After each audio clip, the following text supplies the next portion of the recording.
At Backlash? Backlash. At Backlash. At Backlash. At Backlash? Backlash. At Backlash. Backlash. At Backlash.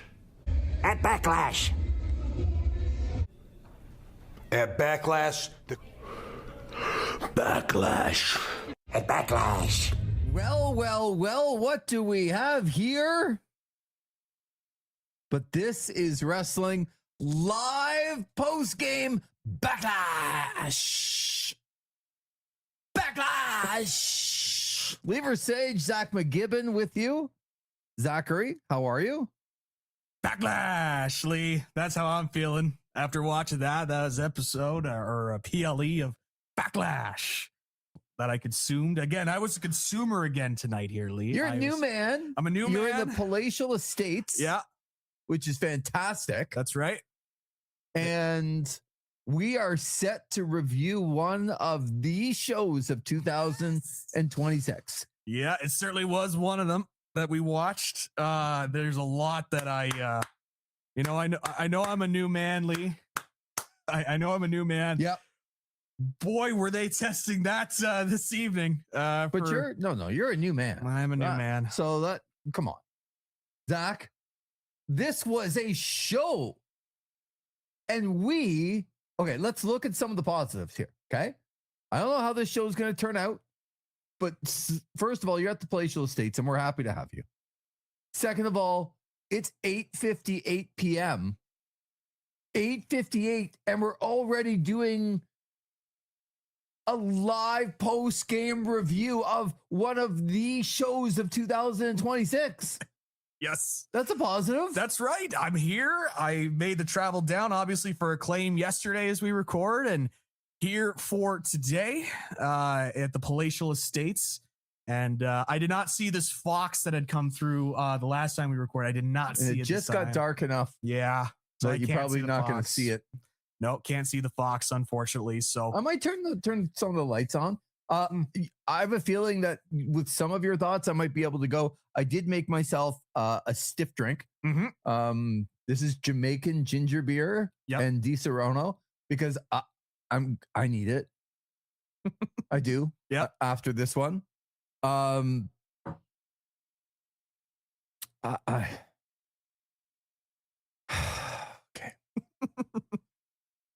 I mean, I have thoughts. I have thoughts about what I just watched. Oh, wow, says Richard already. Both of you guys together. I wish I could watch Mother's Day weekend. So late night watch for me, Richard. Turn us off. Don't get spoiled. Yeah. We are ready to go for one of, the shows of 2026. That's right. It was absolutely one of them. I actually don't know where to start. No, I really don't. Yeah. Like, do we start at the beginning and work our way up? Do we cherry pick in the middle? But there's not that much of a middle. Like, there's the beginning, there's a little bit in the middle. I mean, and then there's the end. There's 5 matches to choose from, Lee. I know it's a deep, extensive card, and there's so much we have to get through of them all. 5 professional wrestling matches that we watched this evening. Big announcement, though. I almost want to start. I actually don't know where to start. I need you to help me out because let's just start from the beginning and work our way through. All right. Backlash started out at 6 p.m. Yes. Like, that's a bonus. Yeah. I literally showed up and you asked me, so when does the show start? I'm like, Lee, I think it starts at 6 p.m. It's like 6:04. Yeah. Like, Zach, I missed an entrance. Yeah. Oh, no. I was there to rewind it for you. Watch 4 minutes late, but no. Heartbroken. We missed the entrance because I know that's the big thing in WWE now is these entrances and how long they take to get going because you got to feel the aura. You got to feel the energy of the entrances. Whoa.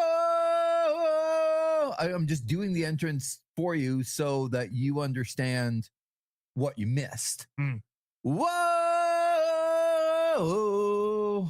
Multiple times over. out? Seth Rollins came out. Yep. And he fought Braun Breaker, who looked very much like Rick Steiner.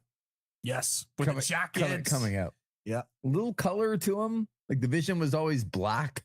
Yep. Like everything they did was black. But a little bit of color and a little bit of Rick Steiner in him. Braun Breaker. This, Zach, is what they waited. They said, nope. No. We can't do this at WrestleMania. We need to do it at Backlash. This was a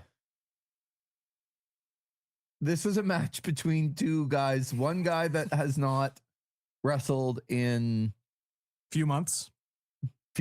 Yep. And another guy whose stock is coming down by the day. Is that fair? I think that's very fair. Okay, so Braun Breaker and Seth Rollins started off a little bit.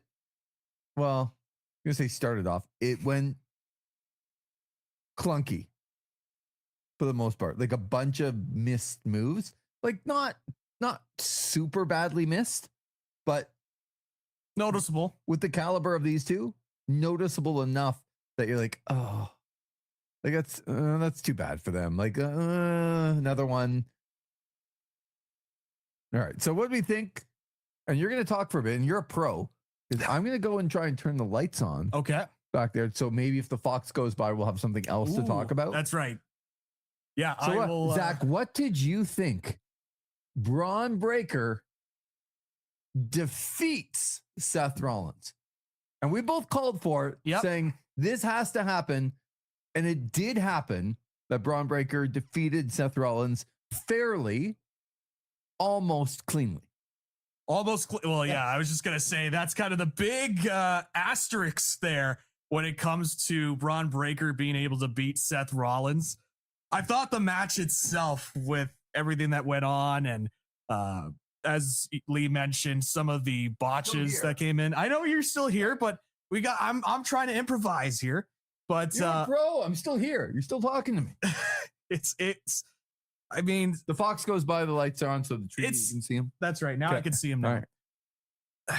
It's my big issue with a lot of these Seth Rollins matches, and it prevents me from saying this guy's an elite worker. Mm-hmm.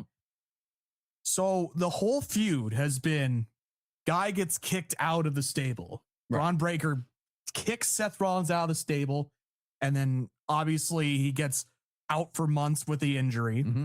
Comes back at WrestleMania. He's ready to go. He's healthy, but they're not going to do this match at WrestleMania. Right? Mm-hmm. And so they save this for Backlash. Mm-hmm. Backlash. They save it for Backlash. And how do they work this match? You have Braun Breaker, who's supposed to be this dominant wrecking machine. Right? And Seth Rollins is coming back. Mm-hmm.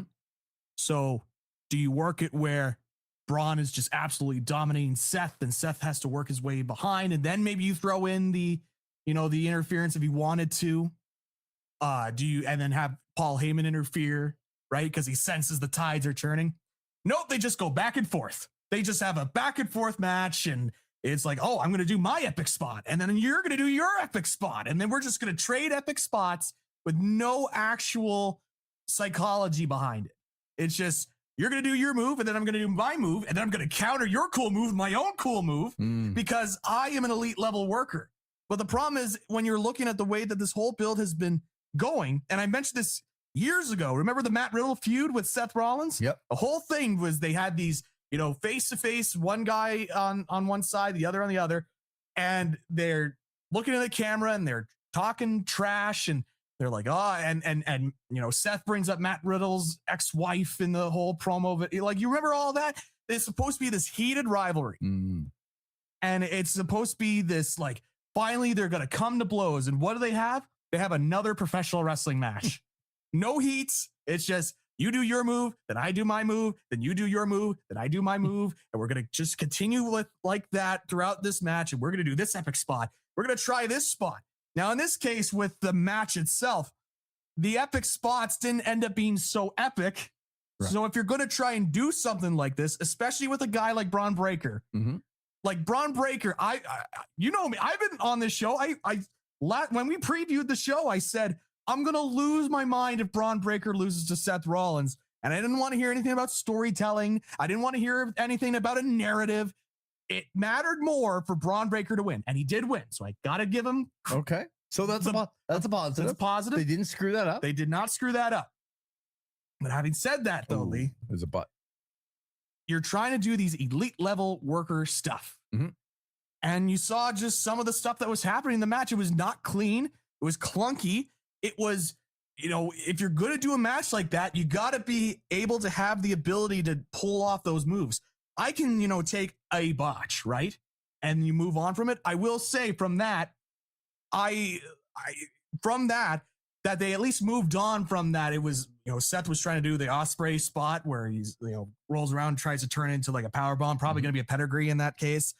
But then he wasn't able to rotate all the way forward. And so they had to adjust and get it into the corner. So at least they didn't go back and try to repeat the spot, which is what I just can't stand in a lot of the modern pro wrestling today. Yeah. It's not just we got to get it right. Yeah, it's not just a WWE thing. This is like a modern pro wrestling issue where these guys we got to do this spot because it coincides with the next spot, and how are you going to remember what next to do if you're not doing this one? Right, and so they have to do the spot again. It's like no, just ixnay it. It didn't work, and that's okay. So Kevin says botch going to happen. Nobody's perfect. I would sort of agree with that. If there weren't a couple of them, but there was a few. Yeah, I would say. And look, with Braun Breaker not having been in the ring, like at least on TV, working a match in, since what, December? Well, he was in the Royal Rumble. No, he had the match with Punk in January. So okay, so it's it's been a couple months, 4 months. Yep. You understand that, but then you were to work twice, 3 times as hard behind the scenes to not let it show when, right? Yeah. So, okay, they got things right with Braun Breaker winning. Yes, so we saw Logan Paul. Yes, we saw Austin Theory. They didn't really do all that much. They just came out to get beat up by Seth Rollins. Mm-hmm. Paul Heyman, after the stomp, he gets up, and instead of Seth Rollins just going and covering like he always does, he's got a plan and he's going to go get the chair, and then he's prepared for the Vision to come out. But ultimately, Braun Breaker catches him a couple of times with the spear and does pin Seth Rollins clean. I left this match going, that wasn't great, but at least they got the victor right. Yeah. At least you understand, the logic behind it was sound. They just didn't execute. And I don't know if that's Braun being out. Seth really hasn't wrestled all that much as of late. You don't love Seth Rollins sometimes in the ring as much as other people to get to that next elite level. I think he's a good wrestler, but he is not an elite level wrestler because he has the same match. You've seen one Seth Rollins match. You've seen them all. I know that you look at other guys like a Ric Flair, right? That was one of the big critiques, but at least with the Ric Flair match, it was also a fun match to watch, right? I could gladly go back and watch Ric Flair matches. Yeah. Have you really come out of, especially in this case where they pushed it on commentary? They were Braun Breaker, this is the biggest win of his career. This is something that has set his career onto a new stratosphere. Did you really feel like that coming out of this match? Did you really feel like that was a big time win for Braun Breaker? No. That he really established himself as a guy on the roster, that could really wreak havoc on this roster? No. I think Seth Rollins has fallen quite far in the last, literally since he faked the injury. Yeah. I can go back to him. He was pretty hot at that time. He fakes the injury. He comes back. What has he done since? Not much. Nothing. And again, they felt they had to save this match for Backlash. Right. And to an extent now, having seen Braun Breaker's performance, I could somewhat see it, how that match came out, because, 1 or 2 botches, as Kevin mentioned, is fine, but there's also a difference between botching and just not having any chemistry with each other. Yeah. And they just don't have any chemistry with each other. And you are trying to establish a guy as somebody that is a wrecking ball. He wreaks havoc. He destroys people. But I didn't come away from that match at all of him leading the wrecking ball. It was more like he did his spots, Seth Rollins did his spots. It was a back and forth they were match. doing rest holds. Yeah. And I said to you in the middle of the match, I thought Braun Breaker was supposed to be a monster. Yeah. Like he looks like just another wrestler trying to win the match. Yeah. Which, okay, but they have booked him as this monster. Yep. And he didn't wrestle like a monster. Yeah. And that's what annoys me about this layout is that if you're going to book him like that, you got to be consistent across your matches.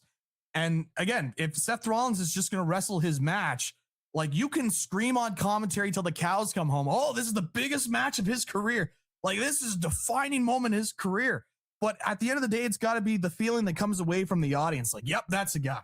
And I did not get that feeling whatsoever, especially when you've got these run-ins. Yeah. Because WWE has no guts to just, other than the Obafemi stuff, funny enough, with Brock Lesnar, like if they're really going to commit to something. Yeah, and look, I'll give them Roman beat Punk. Yep. With no interference in the main event of WrestleMania. And that was the right thing to do. And that was a really good match. Yep. So they did have some guts there. But you're right on the whole. Like, why doesn't Braun Breaker just go out and Seth Rollins fights from behind most of the match, comes back, maybe looks like he's going to win, and Braun Breaker ends up just beating him to attain this monster that everyone wants him to be? That's not how it came across. And when they say sometimes like a loss can help both guys, sometimes a loss can hurt both guys. I felt like that after this one. I really did, because this was not like Braun Breaker didn't look particularly strong and like a monster in the win. And Seth Rollins didn't look great in the loss. Like he botched a couple things. It wasn't like, oh my God, Seth Rollins hasn't lost in 6 months and he just lost to Braun Breaker. Oh my God. What has Seth Rollins done over the last, like, I don't know what he's done. I know. It was just a frustrating match to watch because I'm watching and I'm like, I know people are going to like the match. That's the thing. Like, I just know people are going to like the match because if you look at it from a work standpoint, they did the spot where Seth was going to do the initial superplex and turn into the Falcon Arrow. Yeah. But then it's countered and Braun is doing that. Like, if you look at it from a spots perspective, there were certainly big spots in the match. But in terms of actually trying to accomplish your goals and trying to get somebody over, like, I don't think it was successful in that at all. You might come away and be like, you know, that was a good match. Like, and I think we were saying even up towards the main event, we were like, that's probably the best match of the show from a technical standpoint, even with the lack of chemistry that these two guys have and with some of the botches. Or what the rest of the show was. Or what the rest of the show was, and we'll talk about it. But, you know, like at the end of the day, if the goal was to try and make Braun Breaker seem like a bigger deal at the end of the match, I don't think they succeeded. But shouldn't that have been the number one goal? Should have been, yeah. And it was not accomplished. No. Yeah, I agree with you. Look, they got the result right. There was little interference, but not all that much. So you give them a little bit of credit for that. But as you said, I don't think either guy comes out looking particularly strong Monday or Friday or coming up next. Like, I really don't think that that's true. However, was this the best match on the card? Maybe. We'll see as this review rolls on Monday Night Raw. You can feel the excitement that we had for that one. Yeah. But Zach, all right. Now we get to the match that's going to get people to buy the pay-per-view because it's the last match on ESPN. After that, go home main event segment on SmackDown, the funeral of the Gingerbread Man. It turned out to be Lil Yachty. Yes. Even though Lil Yachty was out earlier for the other when the Gingerbread Man attacked. They fooled you though. They certainly got me. Right, they got you. They got me too. I got worked. Yeah, they got me too. I got worked. So now with Trick Williams defending the United States heavyweight title against Sami Zayn with Lil Yachty in Trick Williams' corner. And I think you and I were saying Well, first of all, what did you think of this match? Trick Williams able to retain the United States Championship against Sami Zayn. Was a match. I mean, we all know that Trick Williams is not a great in-ring wrestler. And I think this is who he is as a performer. Yep. He's what, 31, 32, early 30s anyway. And he has been in NXT for so long. He's traveled to TNA to try and get some more experience. And now he's up on the main roster. And this is against one of the better, even though I think he's slowed down significantly from his peak, still one of the better in-ring wrestlers in Sami Zayn in the company, right? Yep. So you're pretty much going to get like, this is who you have with Trick Williams. Hard to imagine getting a ton more out of him with another opponent. Correct. So this is what we're getting with Trick Williams. And I think what we're going to get with Trick Williams is a guy from what we saw in that opening promo to get into the match. You're like, this guy is charismatic. You can tell why they think so highly of him because he's got a look. He's got top star look. Obviously, you know, if you want to tie in the Lil Yachty stuff as well, it's like, oh, he's got this, you know, he's got this mainstream star or whatever in Lil Yachty. We were talking about this though with Lil Yachty. So, and I want to preface this with the fact that Lil Yachty is not necessarily on my radar as far as like people that I follow, people that I care about. He's not in your playlist in the outside world. So I do come at it from a little bit of a naive point of view where just because I might feel this way, I don't know that others do, but it's more a question that I have. So we were talking about like, does Lil Yachty bring in an audience that otherwise would not be there because he is there? You and I feel the same, I think, about Pat McAfee and what they did with him. And I think even Pat McAfee might have been the one to say, you know what, I'm out. Like, you're not using me properly. Jelly Roll, there's a bunch of backlash towards Jelly Roll and Pat McAfee. But I do feel a little bit like Pat McAfee was bringing in people that otherwise would not have seen the product. Too bad they got to see a crappy product, but he was still bringing in people. I don't know about Jelly Roll. I don't know about Lil Yachty, but I think the question needs to be asked, is Lil Yachty being out there bringing people in to the WWE? I don't know. I don't feel like the answer is yes, but again, I'm certainly open to hear other people's point of view on that. Yep. You? I'd be open to that. I will say this, Lil Yachty definitely performs more to my demographic. And people, You just call me old?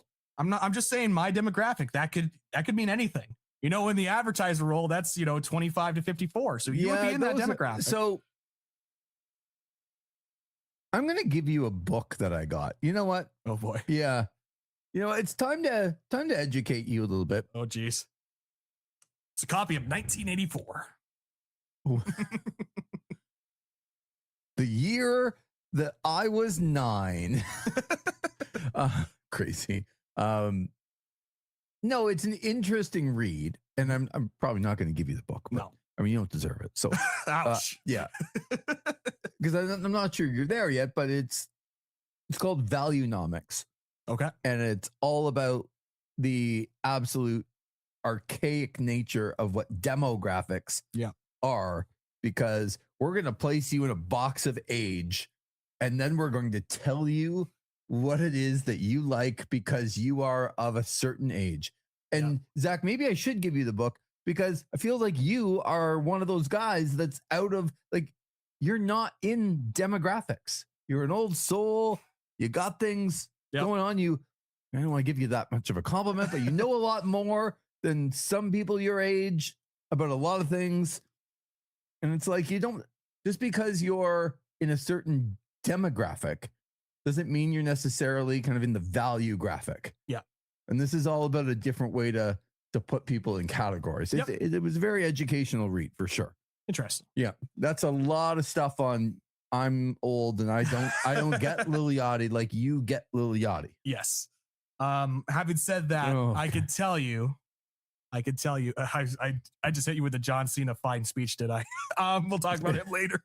But yes, we will. But having said all of that, None of my buddies have mentioned anything about Lil Yachty being on WWE programming. Right. So I made the theory. As opposed to, and look, she might not be in it, but my stepmom, Yep. who, I mean, she's in her 70s, Mhm. is a big Pat McAfee fan and calls me up to ask about Pat McAfee on the WWE all the time. Yep. All the time. No Lil Yachty calls for you. No Lil Yachty calls Okay. for me. All right. And my theory, and it's not the greatest theory in the world, but I'm interested to hear your thoughts on it, is that I don't think people follow musicians to see what they do athletically. I don't think people follow musicians to think, oh, how are they going to manage this professional wrestler? Maybe there's a little bit of intrigue in terms of a freak show match, is like a one-on-one against another wrestler, but I don't think there is that anyways. I think people much rather see athletes do athletic things. I'm talking like, let's look at the combat sports world. You don't think if Conor McGregor joined WWE tomorrow and they announced that Conor McGregor was going to headline a WWE pay-per-view or PLE, that would get massive buzz and people will be talking about it's like, oh, the MMA fighter is going to be in pro wrestling. One of the biggest, if not the biggest MMA fighter in all the world is going to take part in a WWE PLE. You don't think that's going to get a bunch of buzz, as opposed to Lil Yachty is managing Trick Williams on the second match of the PLE, and you got to tune in because it is taking the wrestling world by storm. I feel like there's levels to this, Lee. Okay. That's fair. So when you said that, I was thinking about like following wrestlers that I like, and if they got involved in music, would I care? Well, we saw that with Liv Morgan and go from her to her own music video. And yeah, and what was the name of that video? Trouble. Trouble. Yeah. Trouble following her. So the answer for me is no, that I don't care about wrestlers getting involved in the music side. So I guess just logically, why would I care about musicians getting involved in the wrestler side? Yeah. I feel like people follow musicians for their music. I know this is a crazy theory, but I feel like people like musicians, like, Michael Jackson's getting another resurgence, right? Because of the movie. Mm-hmm. I think people are interested in that Michael Jackson movie because of the way that he created the music. And they're going back and listening to the music because Lee, he is a musician. But I don't think people are like, you know what? I need Michael Jackson in. I need Michael Jackson in a WWE ring. How is he going to fare in a WWE Zach, ring? I don't think you're understanding what crossover means. I know. Like, people are crossing over. They're connecting genres here. Yeah. Like, Zach. Yeah, the crossover appeal. all I can think about now is Ross and Rachel. Like, the lobster. No. The lobster. Like, it connects, Zach. Yes. It's the lobster. So much Like, crossover. there's so much crossover. Plus, like, you also need to have some guys that you feel like are tough guys too, if you're going to do that crossover, if they're going to get involved physically. So this is what really bothered me about this match. It was just another match. Yep. Again, same thing we saw at WrestleMania Yep. with these two. Same crap, just another match. But during the match, this is what I cannot stand. Cannot stand about celebrities coming in. First of all, Sami Zayn punches Lil Yachty and gives him a bunch of haymakers. Yep. So just that would have a normal person being hit by a wrestler multiple times, they would be down and out. But then Sami Zayn grabbed the candy cane. You said those words out of your mouth, yes. Well, it's the gingerbread thing. I know. Like, I'm just. Of course, he's related, got a yep. candy Why not at this Cane. after what we saw on the show? Absolutely. as the gingerbread man because Yep. he was dead and then he's alive. And it's a little Yachty. Like, you get it. But he takes us basically a Singapore cane shot from Sami Zayn. So at this point, most people are like, referees get pushed aside. Yeah. They're down and they can't really get up. But Lil Yachty apparently got up from the cane. Yep. Okay. Then Lil Yachty's over on the other side and he gets haluva kicked. The finisher of Sami Zayn. The finisher. and he actually got kind of caught from behind and didn't see it coming, he's going to be knocked out. He's got to be. Zach, like maybe 90 seconds later, Trick Williams beats Sami Zayn, and there's Lil Yachty in the ring, making it rain. Yep. With the money, because that's his spot. Make it cool. Like, look at me. He had these stacks of dollars or whatever as he was coming in. He got hit with punches. Yep. And then a cane, like the Singapore cane. Yep. And then his finisher. Yep. A finisher that has beaten like the who's who of the WWE. I remember when he did the haluva kick to Adrian Neville to win the NXT championship many years ago. Okay. But it has finished many people. Yep. The haluva kick. Yep. Not a Lil Yachty. Make it rain! Making it rain. Like, he's making it rain, Michael Cole. He's making it rain like, down here. Zach, what are we doing? Like, what are we doing? Sami Zayn. No, but Sami Zayn, once again, I didn't think he looked great at WrestleMania. And he even said about how WrestleMania in an interview this week that it didn't feel the same. Yep. Like, and sometimes they can feel different. He's trying to couch it, but basically he's saying it sucked. Yep. What is he thinking after this match? Just another match on a pay-per-view where he's hitting celebrities with his finisher, and 90 seconds later, that celebrity is sitting over Sami Zayn, sitting on the ropes, laughing at him. What are we doing?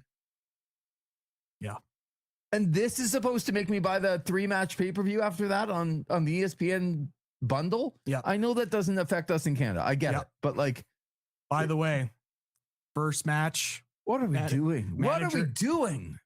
First match, manager interferes. Paul Heyman interferes, talks to the referee as they hit a move behind. You're not going to believe this, Lee, but in the second match, Lil Yachty interferes so that they could get a move in, so that they could get the big near fall count, because that's what matters. It's the near fall, the moments, Lee. So they no separation. For all you that are watching on ESPN on the pre-show, by the way, that's going to be another thing. Don't let these guys get away with this, okay? No. We're not going to let these guys get away with it. This is the pre-show, okay? If it's available for free, it is not a pay-per-view, because why, Lee? I'm not paid to view it. It's on free TV. Yes, it is. And so they put 2 matches on the free, and a 5-match card, 2 of them. So wait, you're not the math. No, you're not the math guy. Carry the one. Okay? You're not the math guy. So I'm going to tell you that only leaves 3 matches left going into the show. Yes.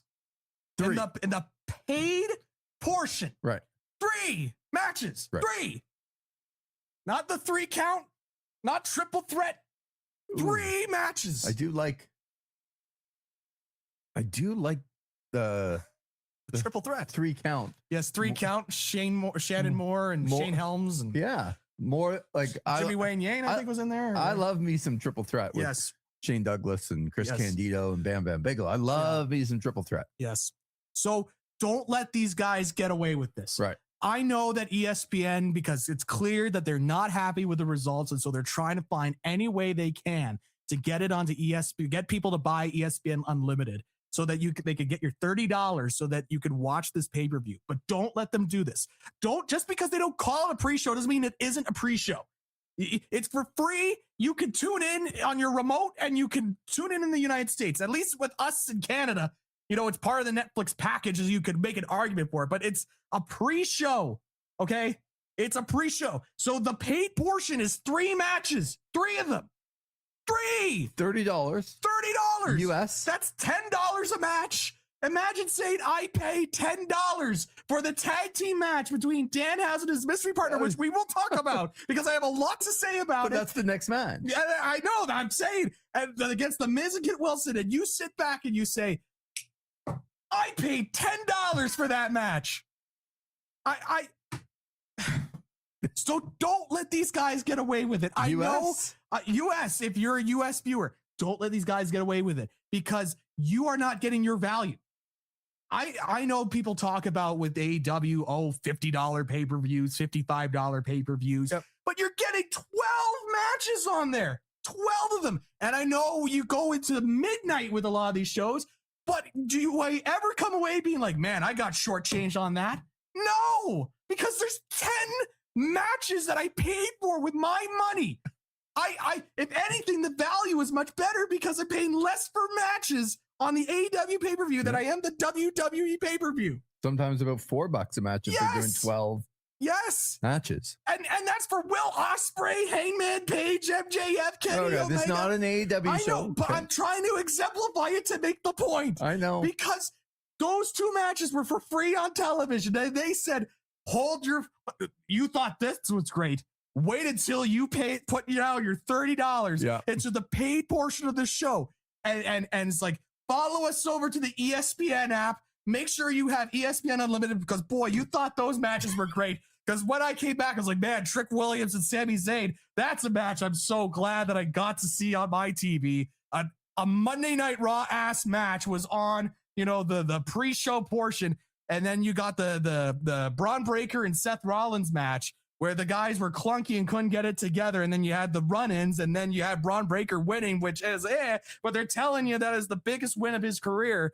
Very similar to the Bronson Reed stuff, if I might add. Yes, you did point out Bronson Reed beating Roman Reigns, and they said exactly the same. Yep. What happened to Bronson Reed? Don't tell me he got hurt.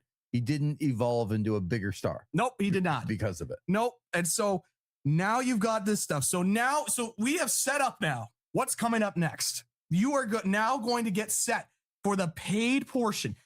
Buckle up, folks. This is what, if you were watching the States, what you paid for, if any, and also technically what we paid for on Netflix. Yep. Get fired up. Well, okay. So I'm fired up now, and the real show starts, and Kit Wilson comes out. Yep. Who? Kit Wilson. Okay.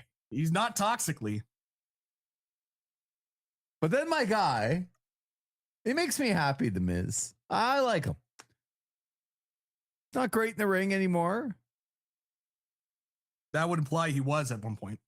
This is a WrestleMania main event winner over John Cena. Okay, don't be. So is Lawrence Taylor. Lawrence Taylor was also a WrestleMania main event winner. Okay, that you're not really selling me on that. That's a tough argument. Yes. Yeah, but that's a special. That's a one-off. Sid main evented 2 WrestleManias. Did he win in any of them? I don't recall him winning against Taker, or certainly not against Hogan. Right. Hogan, please. Yes. There's actually a DQ in the main event. Yeah. And I say this as a fan that loves Sid. That's nice. A DQ in the main event of WrestleMania. I love Sid, but I love Sid for different reasons, Yeah. So, okay. Kit Wilson and The Miz come out, but it is time for the mystery partner with Danhausen, which they not only have promoted for the last few weeks that he needed to find himself a partner for $400 human dollars. Human monies. So, of course, like a bunch of morons, a bunch of idiots, a bunch of like imbeciles, we decided that, well, what if it's CM Punk? And we had like rational discussion on what if it's CM Punk? What if it's like I brought up Obafemi? Yep. I was a changed man. I came in with an open mind, and obviously that changed man stuff has changed back after that. Well, we don't need a change, Zach. No, we just need good old regular Zach. Yeah, just to get all fired up and grouchy. So yes, but we had a rational discussion. Of course, because we get sucked into this all the time about a rational discussion of who's on the phone. Yep, with Randy Orton and who could be the masked man. Yep. Because we know Triple H, he's got a little secret. He's not going to tell you until you pay your $30. But I think one of the things that really bothers me right now, and watching the match, was that Danhausen, he's quite charismatic, and they can put him in some spots. So he was on ESPN on he did their plays of the week, and they were asking him who the mystery partner is, and he's like, you gotta find out. Yeah. Like, you gotta tune in, Backlash. Yep. To find out. And he's on ESPN on like top plays of the week and Sports Center and all these like big time spots. So you're like, okay, well, it's gotta be somebody good, right? Okay. This is the portion, Zach, that it becomes difficult. Now I will start on a positive. that your prediction was right because Danhausen and his mystery partner did win the match. And I was worried that you were going to get this one wrong too. But who was Danhausen's mystery partner, Zach? Before we even get to the mystery partner stuff, we had Kit Wilson come out. We have Mike the Miz Mizanin come out. Yep. And they played this video. Oh, that's right. Yes, they played this it's like a old horror theme, 1930s, 40s. If you're big into the Frankenstein and Dracula movies, you know, they played this sort of style, but there was some wacky comedy antics with a lot of color. And they were playing it up as this old movie trailer, and they were hyping up this feud between Danhausen and Kit Wilson and The Miz. And so we had this little thing, and I'm sitting there, and Lee can vouch for a lot of what I'm saying here. Mm-hmm. So we watched that. It's like, all right, well, they did an overview of the feud. What had happened? How did we get to this point? I'm like, okay, it's not for me, but it is creative. I can see how people would like this. Right. Yep. I didn't love it, but it is creative. It's something different. Sometimes things don't have to appeal to me. Right. Right. It did in like 3 minutes. It kind of led you to, okay, like who might it be? Yep. And it felt very much in the Danhausen character. Yep. So I was like, okay, again, not for me, but I can understand why people would like it. So then, it goes dark. And then I'm like, oh, we're going dark here. And Danhausen's music starts playing. Get this slow, crawling shot, closer and closer, and looking. Lee, there's another box. No, hold on. Did we miss Danhausen coming out in the vehicle? Oh, I should mention with the vehicle, of course. Yes. That looked like a coffin. Coffin. Yes.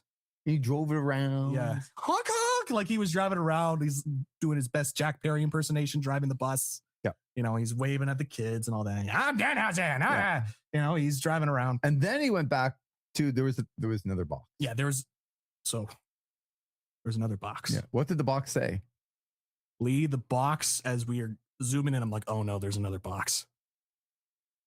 You go in closer and it says cloning machine. Uh-oh. And Lee, what did I say?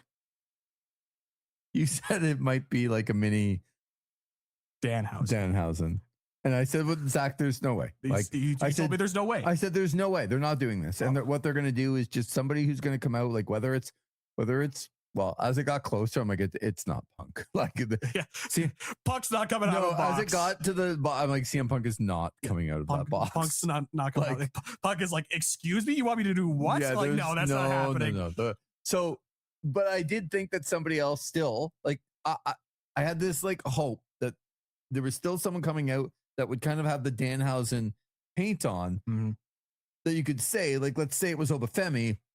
Obafemi comes out, but he's got the Danhausen paint on, and so you can kind of say, oh, well, he cloned himself just bigger and tougher and like everything that he's not, but he cloned a version of himself that he's not. Yeah. So I still had this belief that someone was coming out of the box. You are not selling what came out of the box well enough. I just have to say how they sold this. Okay. So you see cloning machine and he comes in and he points, and I told you, Lee, this is a mini Danhausen, because I saw a cloning machine. I'm like, there's another Danhausen. Lee, the box shakes. Yeah. Smoke comes out from the box again. I'm like, kind of like his debut. Yeah. I'm like, they love their smoke with this guy. Smoke's coming out of the box. Poof. The door comes flinging open. It flings down and breaks open. Who's there? Lee, my prediction was correct. Lee, it was not CM Punk. It was not Obafemi. No. It was not Jelly Roll. Well, that's a plus. It was not Mr. Iguana. Also a plus. It was not Joe Hendry. I would have taken Joe Hendry. I would have taken all those options had I known that what was coming out of that box was mini Danhausen. And he comes out and he's like scrambling around. Danhausen. And by mini Danhausen, it's like El Torito. What's his name? And well, he comes from Undertaker's promotion, AAA. Right. And but it's a midget. It's a very short person. yes, a little person, however you want to describe it. Yeah. It is apparently the reporting is that it's Masquerita Sagrada from AAA. But isn't that El Torito? No, it's a different Masquerita Sagrada. Oh, okay. Because it's Mexico and nothing is ever consistent or the same. Okay. Sorry. Like there's multiple La Parcas. My apologies. No, it's fair. I had to do the same thing for Ben. Had to remind him that no, this is not Mascara Dorada. Right. The Mascara Dorada you think of from WWE. No, this is a brand new Mascara Dorada. It's okay. It happens.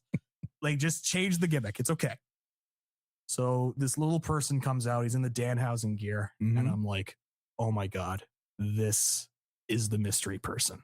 This is who they hyped up on TV. I know. So even at this point, Zach, for the first, I would say 2 minutes, like 1 to 2 minutes, I'm like, no, Zach, it's not. Don't worry. It's just a bit of a facade. Yep.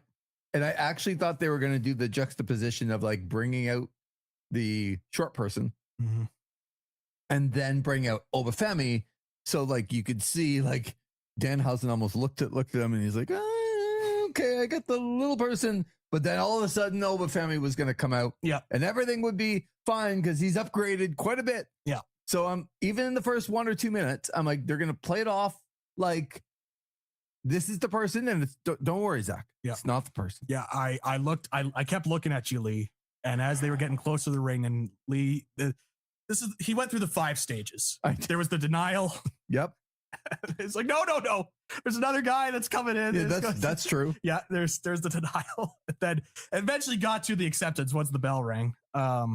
Even when the bell rang, you were like, no, it was someone's gonna run in. It wasn't until about halfway through where I'm like, yeah, they're not doing anything else. Yes. Yeah. Well, they did do something else. Yeah. They made it worse, but like they really didn't do like there's about halfway through, and I'm like, oh my God. Yep. This is who it is. This is what they're doing. Yep. And so, yeah, they're running around, they're waving at people, and the crowd is quiet, by the way, and all of this. Like, you don't let these other people be like, oh, they were so over. No. They popped for the entrance, but as soon as the person was revealed, they were kind of like, oh, that's who it is. This is a crowd that chanted not once, not twice, 3 times during the night. This is awesome. And none of it was awesome. Correct. All right. So, but they didn't chant this is awesome during this match. No, they did not. No. The fans, they have been conditioned that after, 2 wrestlers hit big spots against each other, they fall down, then they chant this is awesome. Yes. It doesn't matter what happened in that point. It could have been a simple strike exchange, but they have been conditioned and trained to chant this is awesome when they both fall down. Like, oh, these guys are giving it their all. This is awesome. This is awesome. So, by the way, just to let you know, they chanted 3 times during the night that this is awesome. Yes. When none of it was awesome. Correct. No. But they did not chant it during this match. They did not chant it during this match. So that's important to know. So the bell rang. I believe it was Kit Wilson and Mini Danhausen that were in the ring to start. And of course, I was yelling, lock up with each other. Like, give me a hold here, and I gotta say, with Mini Danhausen, he worked a lot of this match for Danhausen. Yeah. Danhausen took very little bumps. Don't want to expose Danhausen for actually not being able to do all that much. Correct. So let's. Well, no, Lee, because he, you hear from some fans, some analysts is like, well, actually, because like he's actually a very good wrestler. He just, he has to adapt with the comedy to try and make himself stand out. Right. Okay. You know what else makes you stand out? Being a very good professional wrestler. Right. In pro wrestling. He's not a good pro wrestler, and that's okay. And good on Danhausen for recognizing his faults. Yep. And recognizing his limitations, saying, you know what? I got to find a way to survive. And he's going to make so much money in the WWE. So first of all, let's get to the middle of the match or like towards the end of the match, or somehow, some way, as like the tides reverse and now Mini Danhausen has kind of recouped some energy after getting beat up because he did a lot of offense in the first 3 or 4 minutes. Yep. Then he got the crap beat out of him for a while. And then he made this resurgence. This is a part I have. Well, there's a lot of I have difficulty I was going to say this part, but this one is like such a resurgence that Kit Wilson decided that he was like going to back up like in the entranceway and like kind of do the like, no more. I can't do this anymore. Like this guy's getting the best of me. I can't really deal with this, 3'8" guy that's really kicking me. So he's going to go back, and I'm going to back up, and I'm going to go all the way back to where the door was. Yep. Or the casket or whatever. There was still smoke, by the way, coming out of this box, this cloning machine. Right. So cloning machine. So anyway, but Kit Wilson almost luring him out there. Yep. Then throws Mini Danhausen back into the box and closes the box back up. And at this point, we saw the curtain. Yeah, we saw a little bit of the curtain move, and you're like, oh, okay, no. Zach, don't worry. This is the where, guy. This is where Obafemi is coming in. This is where, like, we just had to put up with a whole bunch of crap, but we're finally going to get the pop because Obafemi's going to come out and just destroy everybody right now. Yeah.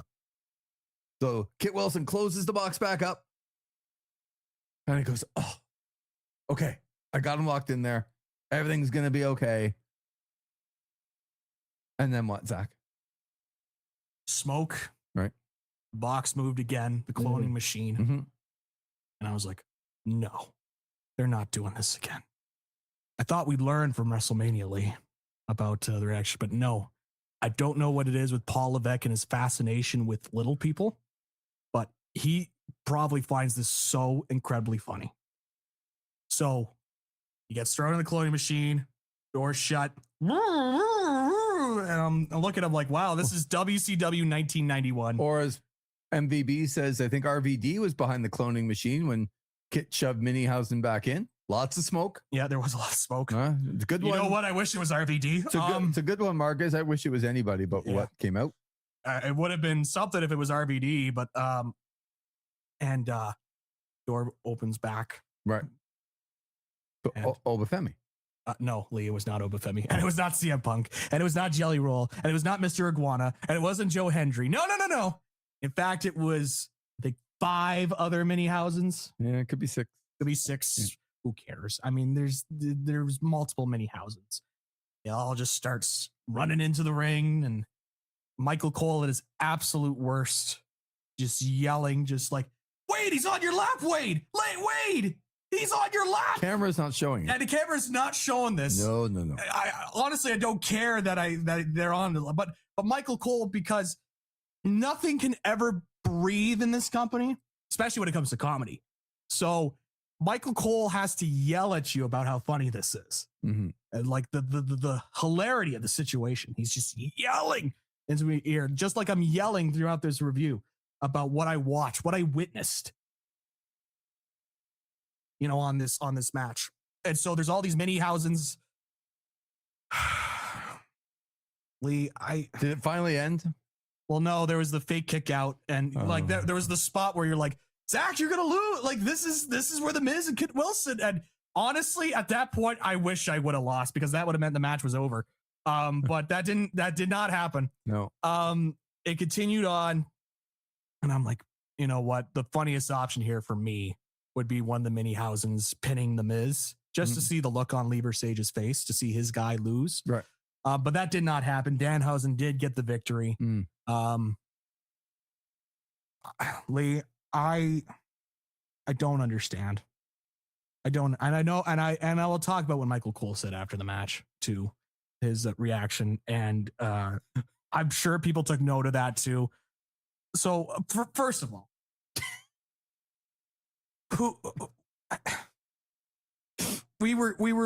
I looked at you, Lee, and Lee, you were just like, I can't, and I'm just sitting there in stunned disbelief. Every time I give the company even the slightest bit of a chance about, like, they're not. Like, there's a spot I missed. I just remember the fire extinguisher spot. So they had the. I was trying to forget about that spot. Like, this is literally a carnival in 1949. So the Miz pulls out a fire extinguisher. Right. Well, that's smart. He's going to use it on all of them. Why have fire extinguishers under the ring? I don't know. I What guess do you the ring. mean? Well, there's no Inferno Safety? match. There's no. No, but it's a safety thing. Yeah, but like, is the ring going to catch on fire? Yeah, but more than like 9 tables and ladders and stuff. Like I can at least understand why there's a fire extinguisher. Is Kane in the building to set things on fire? Like, what are we doing here? But the fire extinguisher's underneath the ring. Right. Pulls the fire extinguisher out. I'm like, all right, here's the fire extinguisher spot. Looking in, and he's getting set. He was almost like a Ghostbuster, like getting set up with the fire extinguisher. He's gonna hose them all down. Yeah, and then he clicks, and then and nothing's happening because Lee, he's cursed. So he's clicking, he's looking, he's like, what's going on? And then, of course, like this intelligent human being he is, he keeps on clicking it while he points it at himself. Zach, I can relate. I might do that to myself. Click, click, click, click, click. He kept clicking it, and he's looking at it. It's like taking like a BB gun and it's like, oh, it's not clicking. Why is it just pointing at yourself? What, you idiots? Why would you do that? I know he's a heel, but like, come on. Like, well, even more so, he does it to himself in the face. Yeah, and so he clicks and he's like, oh, I can't believe it. And of course, he doesn't let go. No. Why would you let go? Well, he got all this in the face. Yeah. He can't. Yeah, he's holding on to it. He's like, and so he's got all this fire extinguisher all over his face. And so what do you do? Of course, you don't just drop it. I guess it's because of the curse. But I guess this curse is so powerfully. Yeah. We're already talking about magic. So this curse is so powerful that he takes this fire extinguisher and it adjusts it in the perfect direction over to Kit Wilson. Goes shh, all over Kit Wilson. And Kit Wilson's like, oh, just selling this. Well, that's just unfortunate luck. And it was one of those moments, another one of those moments in pro wrestling. I've had multiple one of these over the last couple of months.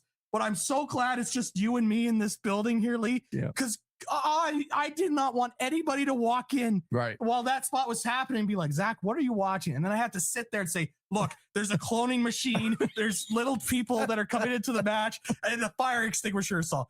I don't want to do that, Lee. I don't want to explain that. I don't want that. I don't care. It's silly little fun. It was stupid. I felt like a stupid person. All I can think about is that, and I will go to AEW because somebody put that scene up. Yep. And then right underneath, they put highlights of Bryan Danielson and Will Ospreay. Yeah. Anyway, here's their match at and it was like Grand Slam. Like, yeah, that's the difference with what's going on right now. So I'm looking at this, and again, it was one of those moments where it's like I don't need and then I shouldn't do this, but I'm going through Twitter. And, you got your usuals that, like, you can't criticize anything with WWE because I don't know why. You got your media types that are there. They don't want to lose their access to WWE because WWE, like, they'll pull So they're going to tell you it's fun and you need to lighten up. Yeah, you need to lighten up. And you need to understand that, there's all aspects of professional wrestling. And this is fun. Yeah. I'm not here to give in to them. I'm here for them to entertain me. Yes. And Lee, I was not entertained. Well, that's the point, right? But God forbid it's my fault that I didn't find this entertaining. Right. It was like, what happened to us? The wrestling fan used to be the pride people that would push back on stuff like this. Yep. Somehow we've done this 180 where it's like, well, look, you got to give what the company's doing. They're trying to entertain you. Well, I'm not entertained. I just look at this and I saw that it's just silly little fun. It's like, you know what? Then you deserve the gingerbread man. You deserve this. You deserve all the silly stuff because you can't complain about it afterwards. You can't. Like, what is there to critique then? If everything's great, then what is there to critique? Nothing. So I just, I'm sure people are probably listening to me. They love the Danhausen segments. Like, oh, there's old man Zach. He's an old soul. Yelling at the clouds. Yeah, no fun over here. He just wants a hammerlock and a rest hold in his matches. Old man yelling at the clouds again. But Lee, I don't want to go to people like I do this show with you, wrestling podcast, and I don't want to go. It's like, this is what I do. This is what I cover. Right. I don't want to talk about a guy holding a fire extinguisher to himself. I don't want to talk about a cloning machine. I don't want to talk about smoke. I don't No. want to talk about all this stuff. Well, you weren't entertained. I was not entertained. And that's the bottom line. Neither Yep. was I. And again, like you said, like if somebody walked in, and the palatial estate, sometimes people walk in. Yep. Like I want them to walk in when Will Ospreay's wrestling Bryan Danielson. Yep. I don't want them to walk in with anything that was going on, not only in this match, but most of the card, but especially in that match. Like you're embarrassed. I'm embarrassed. Yep. That we're talking about it for this long. I know. And the cherry on top of it all, Lee. There's more. The cherry on top. Pinfall happens. Yep. Michael Cole commentary goes up and he said, Oh yeah, this is great. This is good. I just got a text from my buddy watching the show and he said, this is wrestling. Michael, shout out, this is wrestling. Let's go, Michael Cole. I didn't realize he listened to the podcast. Well, with all the stuff that I've said about Michael Cole, I am shocked that he would listen in. So it certainly took me aback. Zach, I just got a text from my buddy and he said, this is wrestling. Yep. Like, other than it being a perfect soundbite for the show now going forward in every show we ever do. And I know you told me to grab that soundbite, but Lee, that would require me going back to the Backlash show, finding that specific clip, specifically in the Danhausen match. Yeah. And then having to go, scrub through and then get that audio clip. Right. But that's your job for our audience to be able to provide them with some of the things that are necessary for the show. Yep. And Zach, I just got a text from my buddy and he said, this is wrestling. Nothing else to be said. This was one of, I'm trying to think of something I'd be more embarrassed to show somebody that was a non-wrestling fan than this. And I don't care whether I'm old man yelling at the clouds, and I don't care whether like if you were entertained by this, and if you're listening to this and you were like fully engulfed and entertained by what happened, then okay. Like, I don't know that it's an argument. It's just, okay, then you were. Yep. I wasn't. Zach wasn't. To say the least. I was embarrassed. So I picture AEW doing something like this and how embarrassed I would be to then say, no, I'm telling you, this is a good product. I know. If they did something if like you try to sell this, that's the thing. If you implemented this, and I know promotions are different, right? But even in mystery wrestling, I don't think you would get this over with this in mystery wrestling. I really don't. Right. And mystery wrestling is for those who don't know, is a comedic look at the world of professional wrestling. Yes. And even then, I know the guys there, and I've been backstage to their shows and all that. Like, I know the guys, so I know they're putting in, but I'm confident they would not do something like this on their shows. MVB says, I'm glad I was busy putting my 8-year-old to sleep. There you go. Like, honestly, I'm telling you, like, I'm not even kidding. That time would have been way more valuable.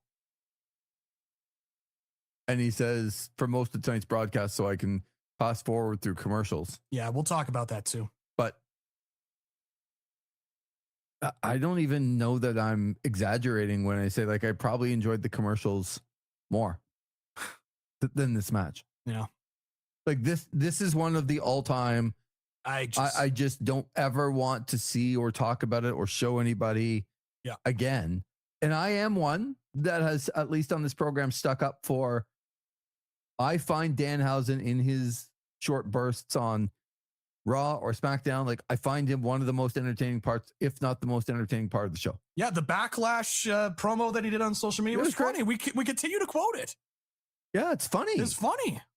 And I said, in short bursts, he's funny, but like, it's clearly being exposed that once he gets into the ring and they have to expand out and you give them WWE creative to work with, like, for some reason, Paul Levesque is a big fan of these little people. And he's like, I need to incorporate this into the act. And I don't get it.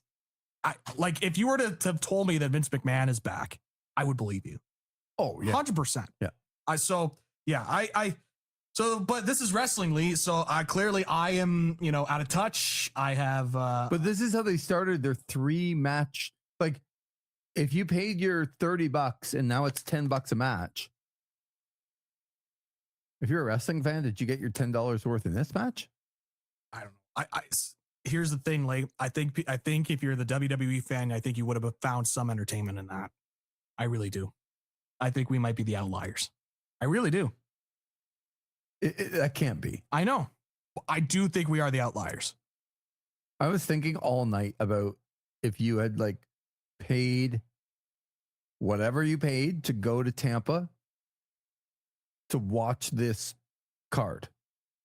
Like there would have been a thought for me, like a small thought, but like a thought, like if I went to, I have family down in Florida, probably about a 3-hour drive to Tampa. Like a 3-hour drive in like beautiful drive, Florida, beautiful city in Tampa, and go to a PLE, a pay-per-view. I wouldn't have paid what people pay in tickets, but like if I got a cheap ticket, maybe go out and do something afterwards. Like, oh, okay. I can't even imagine what people are thinking after paying for this.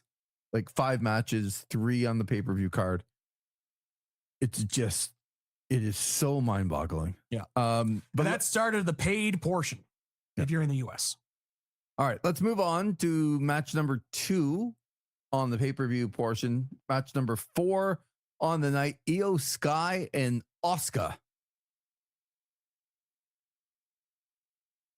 This felt like it could have been another match on Monday Night Raw. Yep. I guess if not for the end. So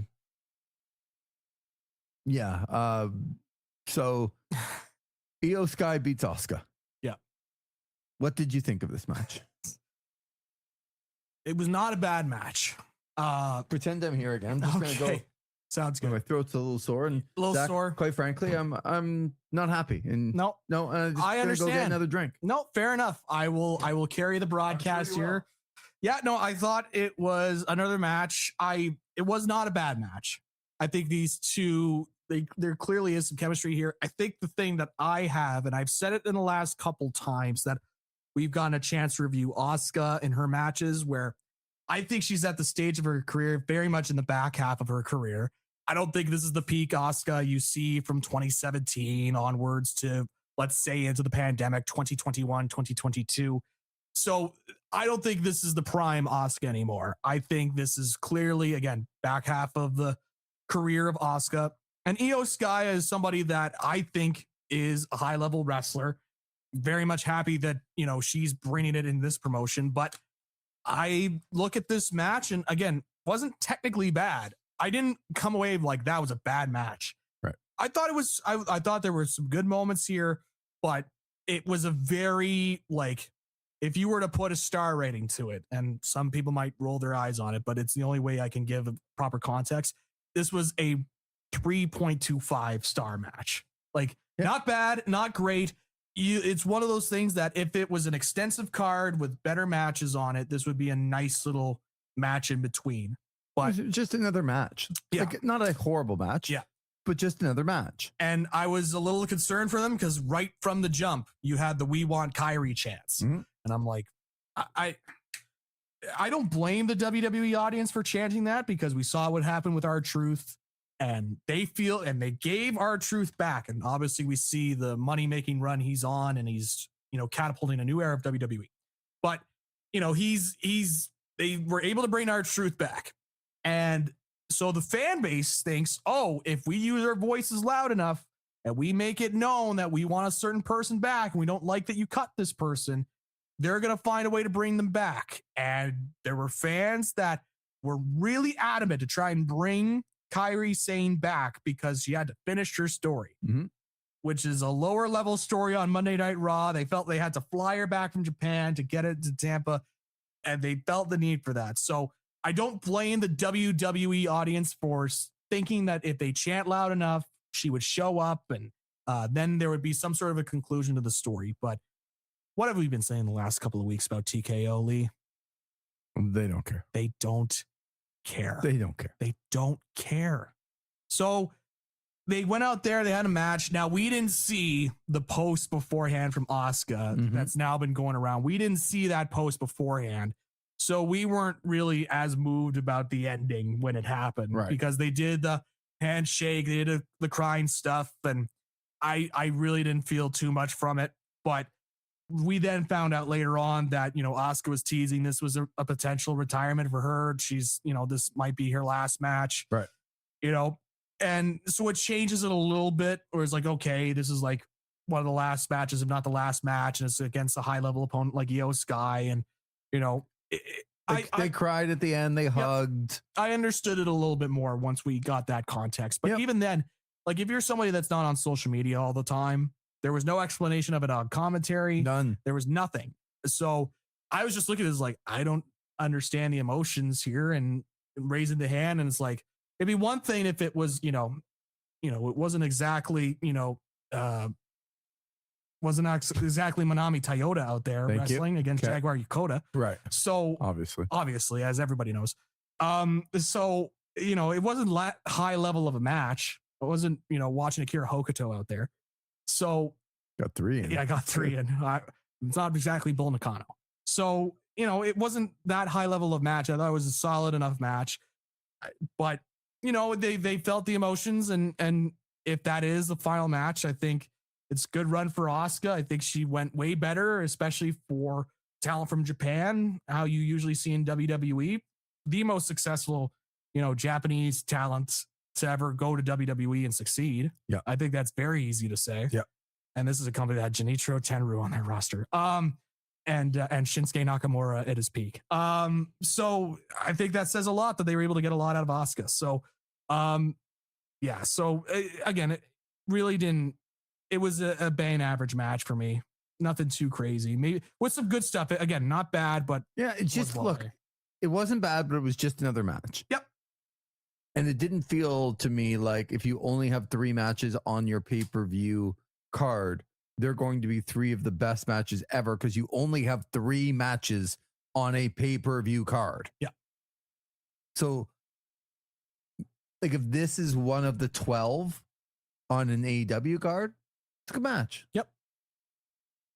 But if it's one of 3, it's like it needs to be better than just an okay match that could be on Monday Night Raw. It has to be better than that. Yep. Does it not? I feel like it has to. So do I. But again, I think there is a level within the WWE fan base that is satisfactory with this because they got to see their stars wrestle for one last time, potentially. Okay. Would you say that I've been reserved so far? Maybe a little bits of the Danhausen stuff is broken through, but otherwise I think, you haven't been like me in the case where I'm just blowing my gasket again. No, and there's been times where I've gotten mad in previous shows for sure. And I've tried to keep an even keel here. And we're an hour. My changed man gimmick just lasted 1 episode into this review. Yeah, which is cool because quite honestly, we don't need changed Zach McGibbon. It's like Devon changing his gimmick after the Dudley Boys and bringing in Dave Bautista for that gimmick too. Yeah, we just need good old regular Zach. Good old regular Zach's pretty good Zach, We don't need change, man. I will take on the old Mike Sanders gimmick and be above average Zach McGibbon. I actually liked Mike Sanders. Yeah, I like Mike Sanders too. And it was like, why didn't they do more with him? And he was kind of getting a little bit of a push. I'm like, okay, here we go. I like Mike Sanders. And then nothing. Okay. So I've been reserved. We're an hour 13 in. And this is where I probably don't get reserved. So John Cena comes out. And we know there's a big announcement, Zach. Big announcement. The landscape of WWE will be forever changed. Mm-hmm. I'll give him one thing. I always try and start with positive. I didn't see it coming. I didn't see it coming either. Okay. So did they get us on something that we didn't see coming? It was this actual surprise. Yeah, I think we did. I think for sure we did that. However, John Cena comes out and blah, blah, blah, blah, blah, December, and I was there, and man, it was awesome, and it was just so great, and the feeling of being, like, I just remember it so well, and the feeling of December, that night, just, it was so different, the magical, you know, guys like Obafemi, and Javon Evans, and, you know, all the, you know, I was there, and NXT was going, the NXT guys were going up, and Sol Ruka were going up against the WWE guys, and I wanted that on my last night. Yep. But now we can have it again. How do we have it again, John? Tell us. Well, Zach, we have not just, so we have created a new tournament. And when he said that, I'm like, oh my God, it's going to be like the Continental Cup. They're doing something to go against AEW in the Continental Cup. But no. That's what I was thinking too. Nope. Or some sort of tournament like King of the Ring or something like that. So the John Cena Classic. Imagine having to go out there and tell people that the tournament is going to be named after you. Like, not somebody else is going to do that. Yeah. Because you were so good. Yeah. You are going to have to announce it yourself. Like, yeah. I'm going to come out, and then on the show, the Versage Classic. Yeah. You're not going to announce that. No. I am. No. Okay. Usually you have that for people that passed away. Right. But he's living, so he's able to make that announcement. Yeah, which is good. So what's the John Cena Classic? Well, the good news, Zach, is with the John Cena Classic, we got a new belt coming. Get fired up. So, look, and I know if you're a pro WWE fan, you're asking about maybe the Continental Championship. You're asking about the International Championship in AEW. You're asking about the National Championship. Are there too many belts? Yes. There are. So no argument here. But they're creating a new championship belt for the John Cena Classic, which I'm assuming is going to, like, something is going to be like the John Cena Classic Championship. Like, John Cena's name is now going to be on the belt. I'm guessing. So, Zach, this isn't even the best part.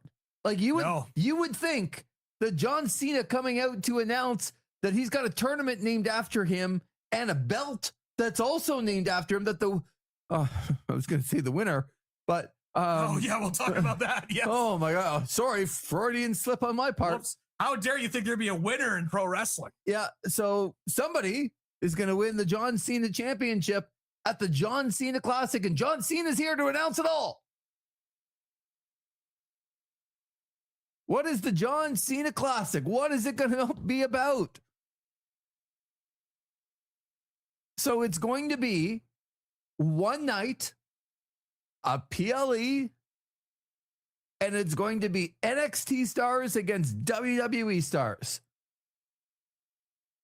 Okay, that's like not bad. Yeah, That's kind of cool.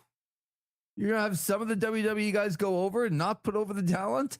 The guys that don't put over anybody will still not put over anybody. Right. And then some of the people who have a conscience are going to put some of the stars of tomorrow over. Okay. Like, not a bad idea. I mean, I don't love the John Cena Classic and the John Cena Championship belt and all the things John Cena, but okay. Not a bad concept. Then he explained it a little bit more. Until, like, folks, if you have not heard this, or maybe even if you have and you were confused, sit down for this. Yeah. Like, honestly. I know I'm seated. So they're going to have a night where NXT stars go up against WWE stars in the John Cena Classic for the John Cena Championship belt. but it is not a tournament. What it is just a bunch of matches. And in those matches, because Zach, you don't have any power. Until now. Because Zach, you as the fan get to vote on what match you think is best. And not only do you vote for the match, but you vote for the wrestler in the match. Not the winner, the wrestler. And at the end of the night, after all 5 matches have taken place Yes. on their PLE, 3 on the paid portion. however many matches, it might be more than 5. Yeah. Let's say there's 8. There's going to be 8 matches. The fans get to vote on which performance they thought was the best performance of the evening. And when that vote comes in, so on the first match of the night, I mean, we would never headline anything. So it's Versage against Zach McGibbon. Curtain jerking over here. And I just saw the Triple H and Edge promo that they had where they're going back and forth, and Triple H is saying, like, go back with all the other curtain jerkers, and then Edge is like, yeah, like, at least I won my WrestleMania match, and they're going back and forth. It just reminds me of that. But so you and I go out there first, and maybe, just maybe, we steal the show. And of all 8 matches, we're the best match. Well, the fans get to vote, and they say, you know what? That freaking coward Versage, he was good. Like, look, I hate that guy, but he was good tonight. But he wasn't as good as old, like, plain old Zach. Like, Zach McGibbon, changed man. No. Back to plain old Zach. He was awesome. Yeah. Like the Renegade. So in match number 1 of the night, Zach McGibbon, unfortunately, came up on the short end of the stick against Versage, because he always does. Okay? Wasn't able to get enough pull, but the creative team, brother. No. So I might have had my feet on the ropes. I might have, like, you know, a hand on the rope. I might have kicked your leg off of the ropes on the third count. Kick my leg out of my leg. But I won. Mm-hmm. But that doesn't mean, Zach, that I won. No. Because winning the match means nothing. So the fans could vote, like, let's, you know, it's Versage, Zach McGibbon, and then there's I was trying to think of a good example of, let's say, like Asuka and Io Sky for tonight, or, you know, Roman Reigns and CM Punk in the main event of WrestleMania, or, you know, some other big matches, and they're like, oh, Roman Reigns, CM Punk, that was good. Yeah. But Versage and McGibbon, was a bit better. And I know Versage won. He cheated. McGibbon was awesome. And at the end of the night, the fans vote, and you, Zach, could walk away with the John Cena Championship in the John Cena Classic with the John Cena belt. And everyone will see you as the champion of the night, losing in the first match. Correct. What the hell are we doing? What are we doing? No, like, seriously, what the f- are we doing? So we have a whole goddamn night, and I'm supposed to sit here and watch this. And I mean, first of all, it's a fan vote. Yes. We are supposed to trust the WWE. Because they would never work voting results, ever. So the promotion that is a work, wrestling's a work. They're going to take your live votes and they're going to tally them up. And you know what? hold on for the results after the main event because we haven't tallied all the votes yet. And now there's a glitch, so just hang on 5 minutes. That's right. You got to make sure that, we're tabulating correctly, get the tabulators out.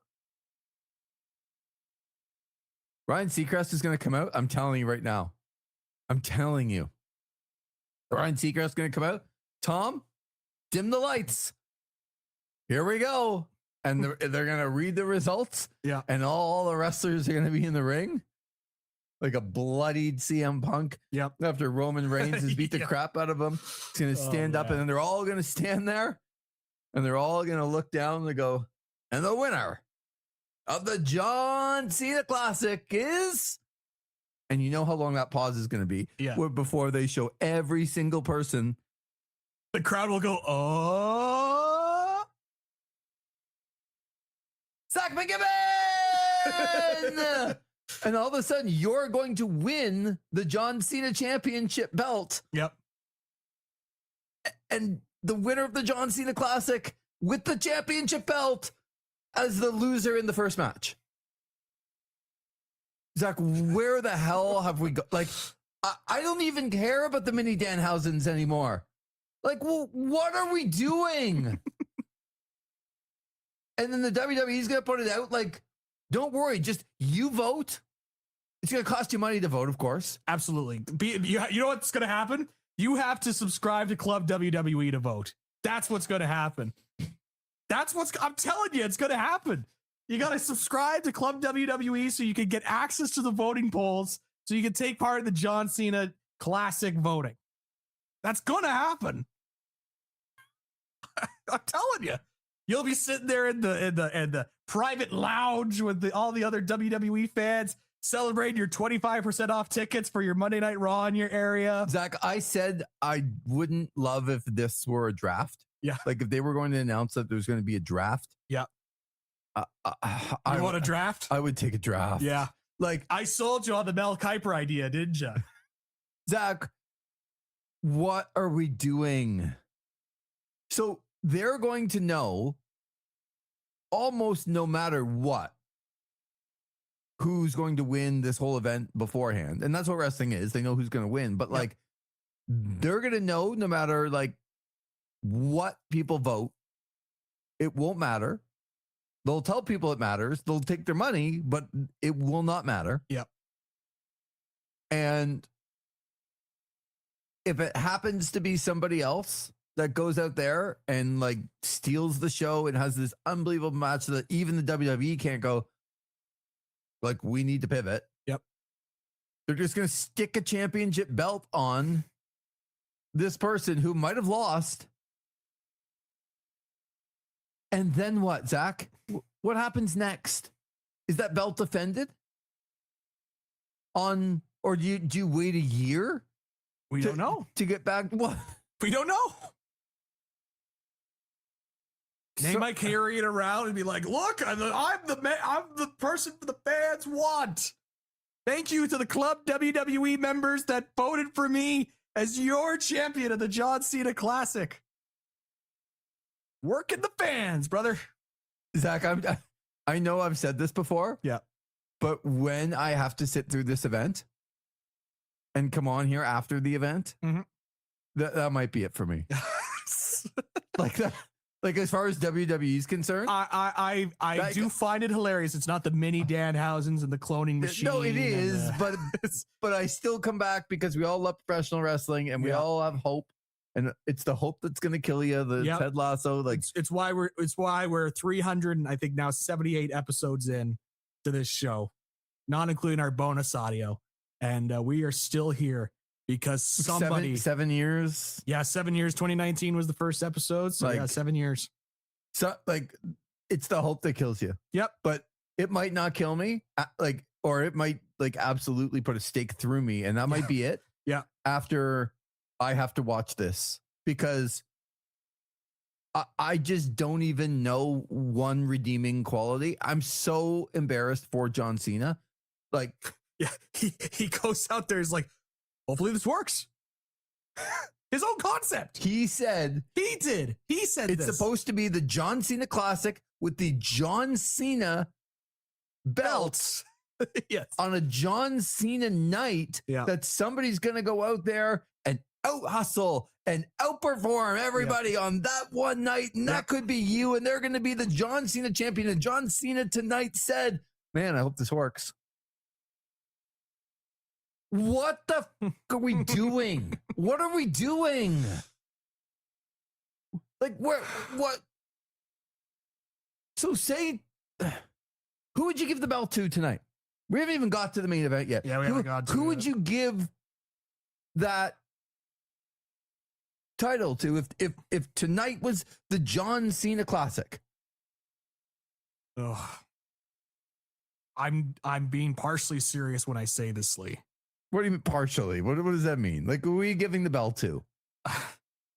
Because, I mean, in terms of hardest worker and clearly somebody that wanted to make a name for themselves, despite this match being everything I hate about pro wrestling, the mini Danhausen guy was pretty good.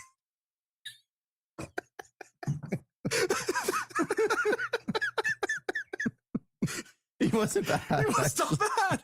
For what he was asked to he do? took a bunch of bumps. For what that man was asked to do? Yeah, setting up the Danhausen hot tag like he's Ricky Morton in 1985. He was not bad. He did some cool spots. So He put the belt on him. So now Why they're not? gonna have a whole night dedicated to this, and this might be your champion. And then Belt's what? too big for him, and he's got to drag it around. And then what? And then I don't know. Maybe he's got to hold on to it. Maybe he'll defend it at the Undertaker's promotion. I don't know. John Cena saying himself, "I hope this works," Yeah. translates to, "I know this is going to fail." This is dumb. Like, I actually don't know one redeeming quality out of this other than they're going to gouge people for more money, whether it's through Club WWE and the voting, or just the fact that you have to pay to vote when your vote will not matter through your own texting or your own whatever it is. Yep. And where you will be charged for every text you send into WWE because that's how they operate. Right. You will be charged for it. Yep. Zach, like, is this the bottom of the barrel? Certainly feels like it. This is not great. This is the bottom of the barrel. Like, I'm so embarrassed for John Cena. Not that he did anything wrong. They are literally using John Cena as this propaganda, do whatever TKO wants. And he's such a good company guy that he goes out there. Sometimes too good. Well, this is the case. Yeah. Where he goes out there and he's going to have a whole night named after him on a yearly basis, the John Cena Classic, that if it were some sort of Continental Cup or King of the Ring or whatever it is, and they wanted to rename it, like, okay. Yeah. Like, or even if it was just like, so initially when he was announcing it, I was thinking that this was kind of him alluding to, you know, him booking a show himself about guys he wants to see from NXT getting the call up. I agree. Which would be way more interesting. Because number one, I don't have to deal with Triple H booking, which, you know, that's a big thumbs up, especially after this show. Yeah. And number two, it's like, okay, something different. And you get the NXT guys. And this is something that John Cena has been, you know, preaching about. And so that would be interesting if it's like, okay, how does John Cena view these guys? Because this is one of the biggest, you know, stars in the world. Mm-hmm. And it's like, how does he approach, you know, matches? And how does he approach, you know, booking a card? But no, then he talked a little bit further and he explained it a little bit more. And I was like, oh no, this is like, why even bother with wins and losses at this point? The best of today against the best of tomorrow for a brand new championship where wins and losses do not matter. And the fans will vote on who they think is the best performance of the night. And it's literally like if we did a hockey game and we were picking the 3 stars and then we picked the hardest worker. Yep. And that person's going to walk away with the John Cena championship. Yep. On John Cena Classic night. And then I guess just not defend it for a year, because how do you even defend that belt? Maybe it'll be a political style where he has to he or she has to campaign on why they should still have the championship. Got to go to these different territories and whatnot. But like I know I'm trying to put logic into an illogical situation. Yes. But seriously, let's say tonight Mini Danhausen wins, or I mean, they would never let that happen. Yeah. But I don't know if you had a night like tonight, like who would win it. My vote probably would go to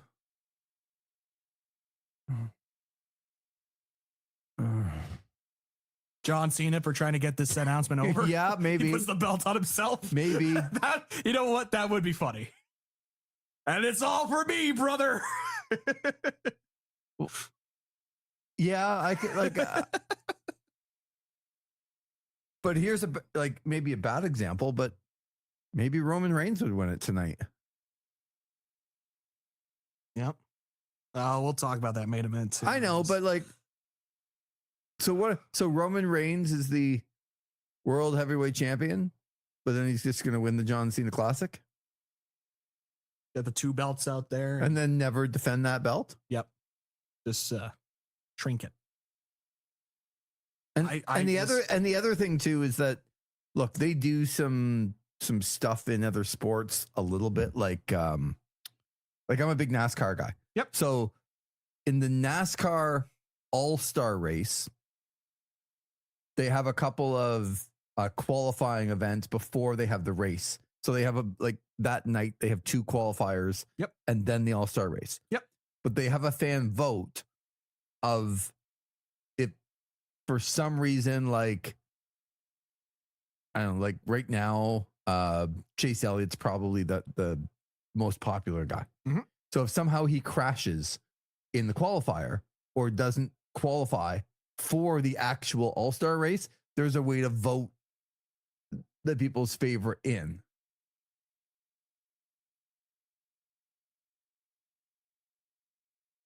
Yeah, it's so stupid. I think I understand their thought process going in, like, but when you just think about it more and more, and you're like, again, it's like what you said: wins and losses don't matter at the end of this whole thing. Like, not at all. Not one bit. And this is something that I think WWE has been trying to strive for over the last little bit. Is to try and find something where the wins and losses don't matter and the fans can get involved. Yeah. They just want to tell their stories. And, you know, we who knows with this, like, you know, how this show will look and who's going to be involved. And they don't know. They don't know. And here's my cynical view of it.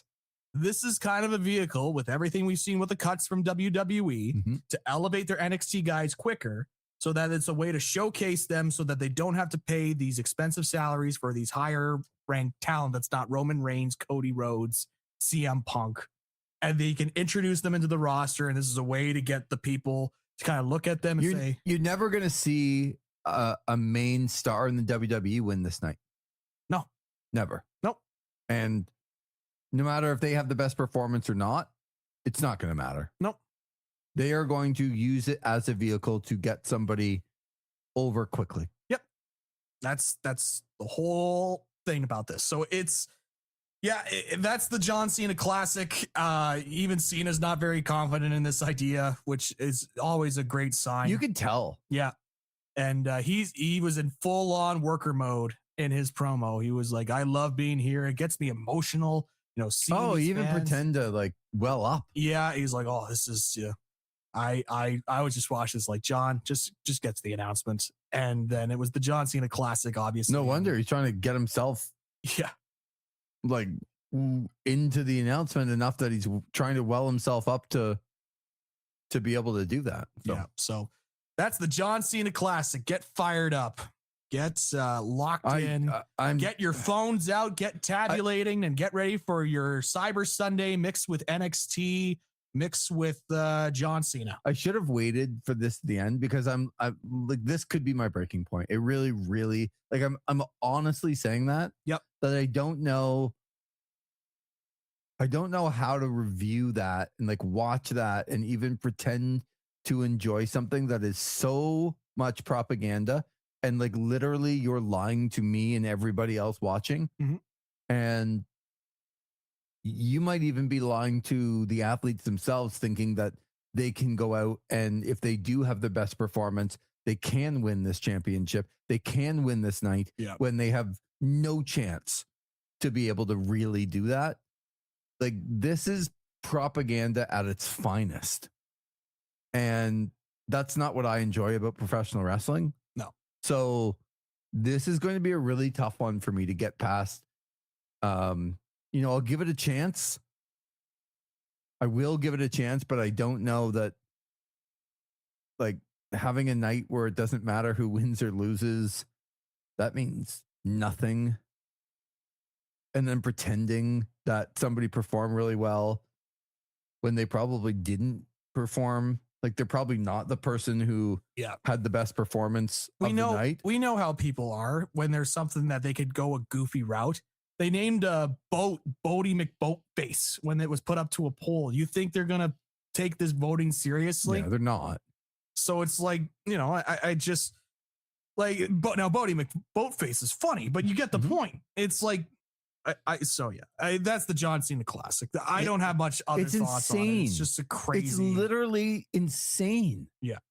For anybody to take seriously that we're supposed to believe them at their word, that they're just going to put out all these young stars and maybe one of these young bucks on the men's or women's side can have the night of their life and walk away with the John Cena Classic. Yeah. It's just a bunch of crap. Yeah. Even John Cena didn't believe it. Yeah. When he said it. It just, this might be one of the things that I won't be able to get past, but we'll see. We'll get past it on this show to get to the main event. Yep. Where babyface Jacob Fatu came into the match, babyface Jacob Fatu, into somewhat heel Roman Reigns for the World Heavyweight Championship. The storyline of the Tongan Death Grip. Yeah. Zach.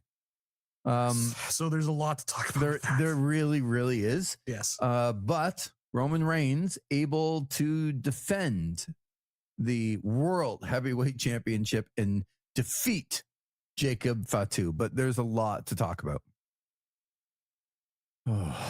Okay. So Roman Reigns wins, but let's talk about I'll start with the positive.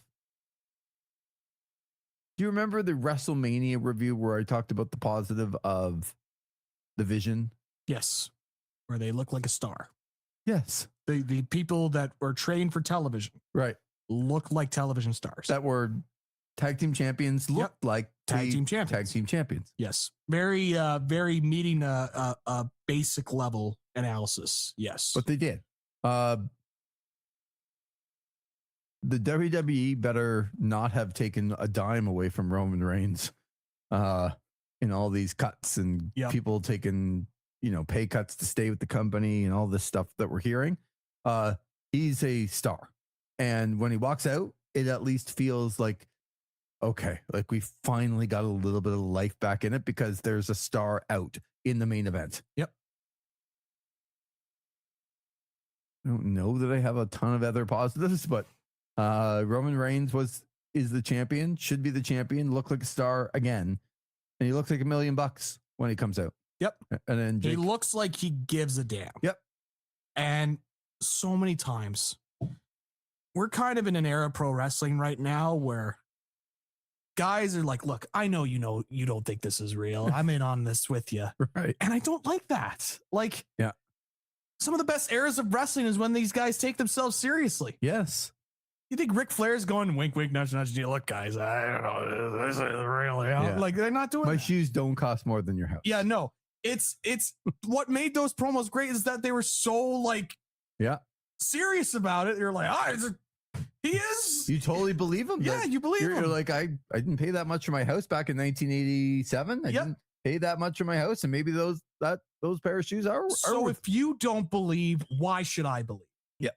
That's the big thing. Yep. And that's a big problem right now in pro wrestling is because there's a little bit, and this might strike a nerve with some people, but there's a bit of an insecurity with some of the wrestlers that they are pro wrestlers. Right. You know what I mean? Yep. Because pro wrestling has this sort of, stink to it, for lack of a better term, Mhm. right? If you were to go out there to some people say you're a pro wrestling fan, they're like, oh, pro wrestling, why would you, but because of that, You had a little Bobby Finn in there. oh, there you go. That Yes. No. Why would you think? There Like you go. it's how do you spell this word? It's laid. Well, how do you spell it with a P? Played? No. No. Why would you think? Why would you think it's because there's a P. No. It's because there's a P in front of it. It's plaid. Oh, such a great account. Like it's good. the best. Bobby Finn. Anyway, sorry, you had a little Bobby Finn in there. But yes, there's a little bit of that in pro wrestling right now where they're kind of wink, wink, nudge, nudging, like we know we know this isn't, Right. So why do I care? Why should I care? Yeah. And then so it's nice to see with Roman. And so just say, like another great example is MJF. Yes. Like MJF carries himself like I'm a pro wrestler. Yep. And I am better than you. Now, like, yeah, he does movies and everything, but like, you believe him. Yep. That he takes it seriously. Yep. I totally believe him. Yep. Roman Reigns, same thing. If you want to stay in the WWE route, Cody Rhodes as well, I would say. 100%. There was a time CM Punk, I still think with CM Punk, he carries himself in a certain way. He might be a massive hypocrite, but you still feel like Sorry, I'm confused at the might word. He is a massive hypocrite, but when I watch him, like, that guy believes he's a pro wrestler. Yep. He takes it seriously. Cody's a good example. Cody, like just purely looking at WWE, even to an extent with Jacob Fatu, I feel like he does take that seriously, but obviously there's levels to it, right? We're obviously using the top guys. So all that to say, it is nice when the main event guy, the guy that's being pushed, takes this seriously and says, yes, I am a pro wrestler. So what? Right. And so, and you're kind of drawn into that. Because again, I feel like there's a lot of times right now in pro wrestling, just in general, there are people out there like, I'll say a specific name. I felt that way about Ethan Page for the longest time. Like, I think you're very good, but sometimes I feel like you think that this is beneath you sometimes. And I like Ethan. I really like Ethan Page. Right.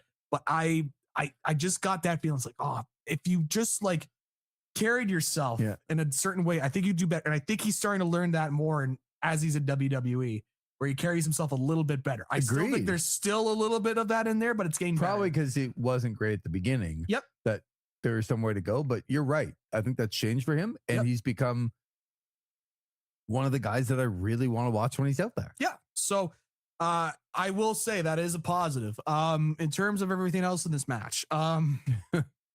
So look, was it a bad match? No, I don't think this was a bad match.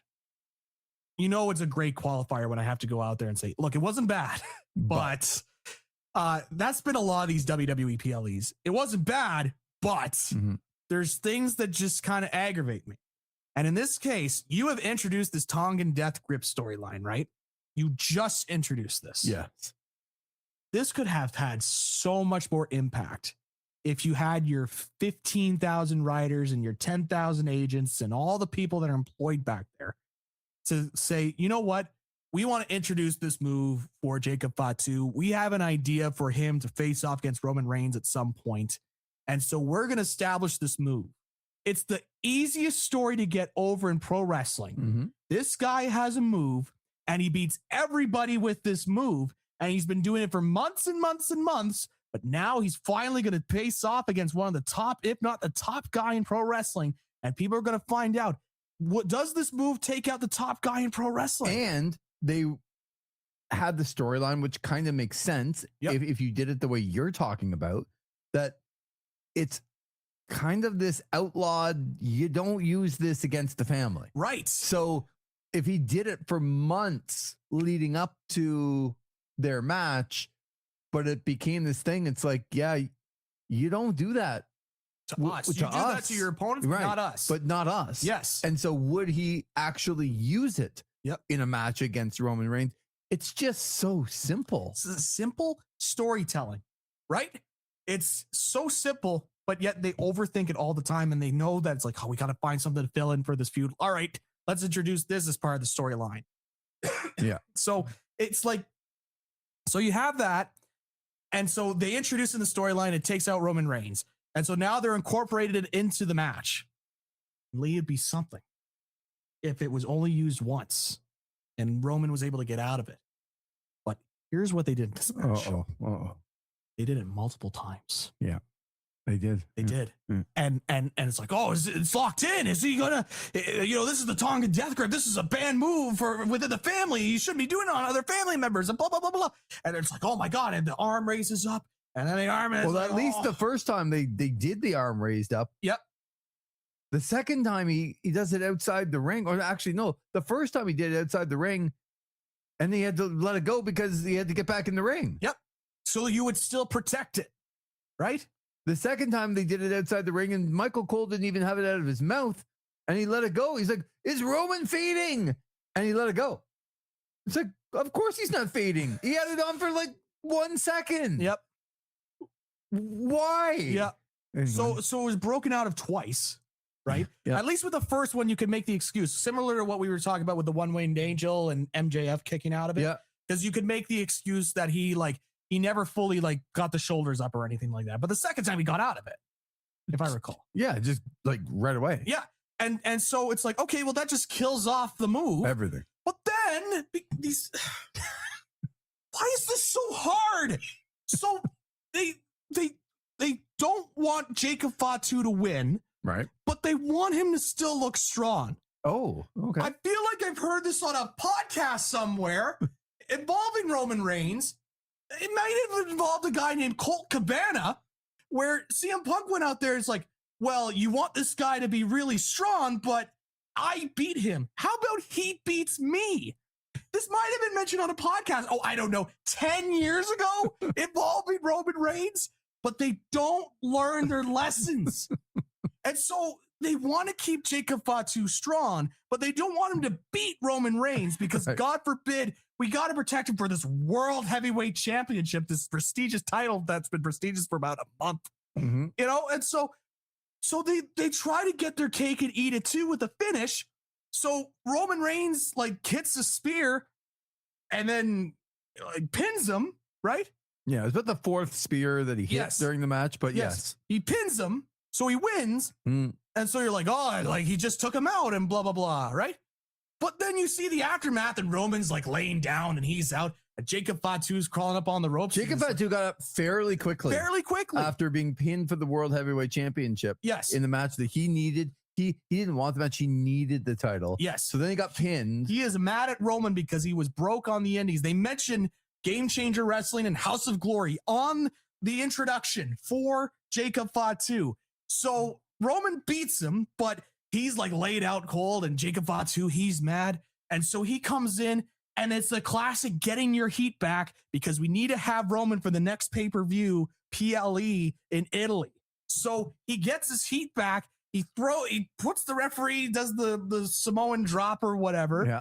And then he goes in, and locks in the Tongan death grip, which has already been established in the match that Roman could break out of. So it negates the feeling thing. So it kills off that finish. Right. And then all of the agents start running in. The general manager, I saw Jamie Noble was out there.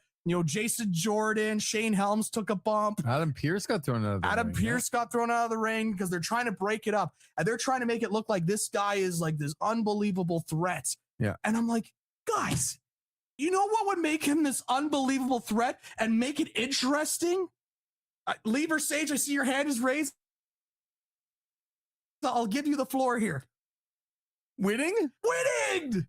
If he beats the guy, wouldn't it be 1,000 times more interesting if, I don't know. I got it right. You establish this finisher of the Tongan death grip and Roman gets, out cold from it. And you're like, oh my God, the World Heavyweight Championship has changed to Jacob Fatu. And then you have Jacob Fatu continue to beat him up. And the officials going in. It's like, oh my God, this is the World Heavyweight Champion. He's out of control. Can Roman beat him? And you could set up with the next PLE. Doesn't even have to be a long title reign, Lee.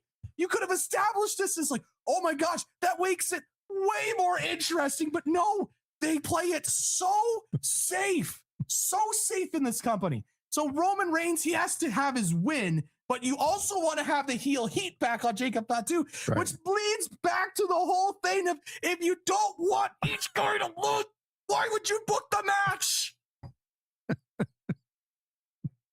Why is this so hard? Is it really going to be life or death if Roman loses the belt? Is it real? He held it for a month. This is not year 3 of the title reign. He won it a month ago. Imagine Fatu going on Monday Night Raw and like the Usos were warning him. Yes. That you're going into a different world. And then he goes back to them and goes, no. This is my world. Yeah. And now he like organizes a hit on them too. Yeah. Like, wouldn't it be much more impactful with the way that they were putting up the Tongan death grip that he had to use it to win, and that's the heel tactic. He turned against the family, and he has the championship to show it. It establishes that it's a deadly move, and you're like, oh my God, this Tongan so if death he grip. never broke it out in the match until he beat Roman Reigns with it, it would be like, oh my God, he used the move he shouldn't be using to beat his own family member and actually beat Roman Reigns. Yep.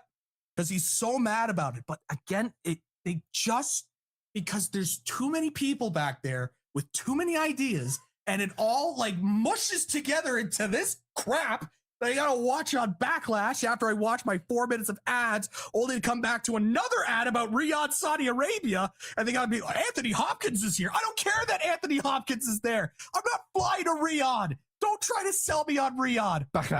Beautiful Riyadh. Okay, don't sell me on this. Okay, and so you have that. And then all the ads, there's a mug root beer ad. There's a guy dancing to the mug thing that they're cheering. He hands Wade Barrett and Michael Cole a mug root beer. Yeah, they were down in the mug root beer. I'm like, what?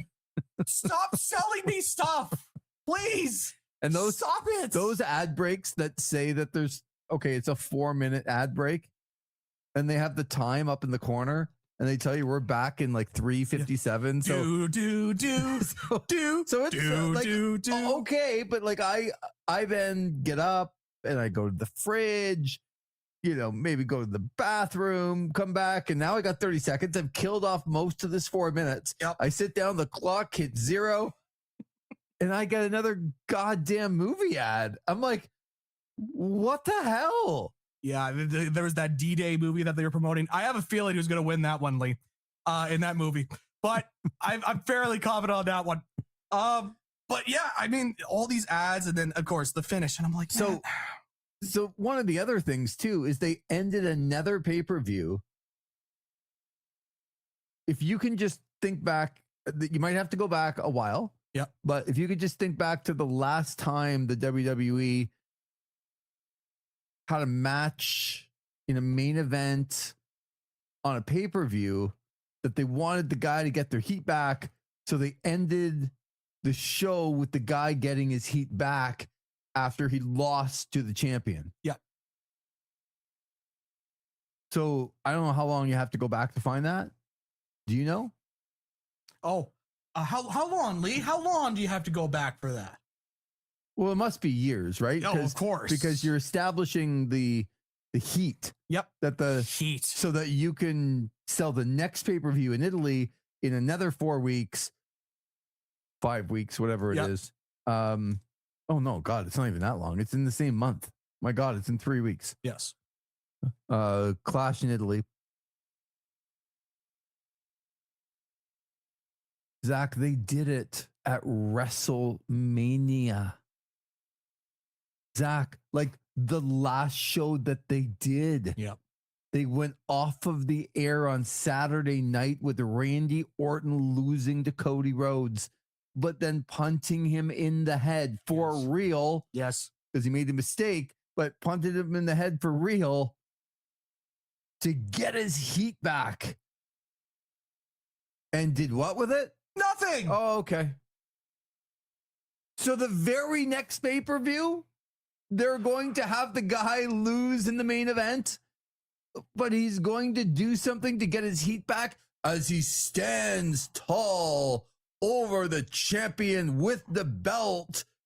Like Jacob Fatu took a spear, was out of it, lost, and then got up way quicker than Roman Reigns, and then beat the hell out of everyone and went crazy and got his heat back and stood over Roman Reigns with the World Heavyweight Championship as executive producer Paul Levesque name comes up and fitting and the credits come up. Oh my God. Oh my God. Like, How does a team of writers, there's multiple writers in there, multiple. How is there the multiple writers and the multiple agents have so few ideas? Yeah, you know what we're going to do? We're going to make sure the heel gets his heat back. Imagine if I'm in that room. First of all, I wouldn't last a day in that room. you have actually a fairly good resemblance to one of the guys that's on social media that does a great job. Yes. Elites Wrestling. Elites Wrestling, and he does the Triple H impersonation. You have a very uncanny resemblance to, instead of, ZG, ZMG. Yep. It's RG. Reasonable Guy. Yep. You have a very striking resemblance to Reasonable Guy I do look like Reasonable Guy. on his account. Yes. Because Reasonable Guy, like sometimes he's in the room, the creative room, because that's his whole gimmick, right? Yep. Triple H is talking, and he's talking to himself. He's coming up with all these great ideas, and he talks to Michael PSAs, and he talks to like Bruce Pritchard, and sometimes he talks to Paul Heyman, but sometimes he talks to Reasonable Guy. Yep. I think you're like Reasonable Guy. Like you have a very striking resemblance. I think it's the beard. But Reasonable Guy, he does very well in those creative meetings because he's, just asks normal questions. Yeah. And like, hey guys, what if we just did this? Now they don't listen to him at the end of the day, but I think you as Reasonable Guy would be pretty good in those meetings. I just don't understand.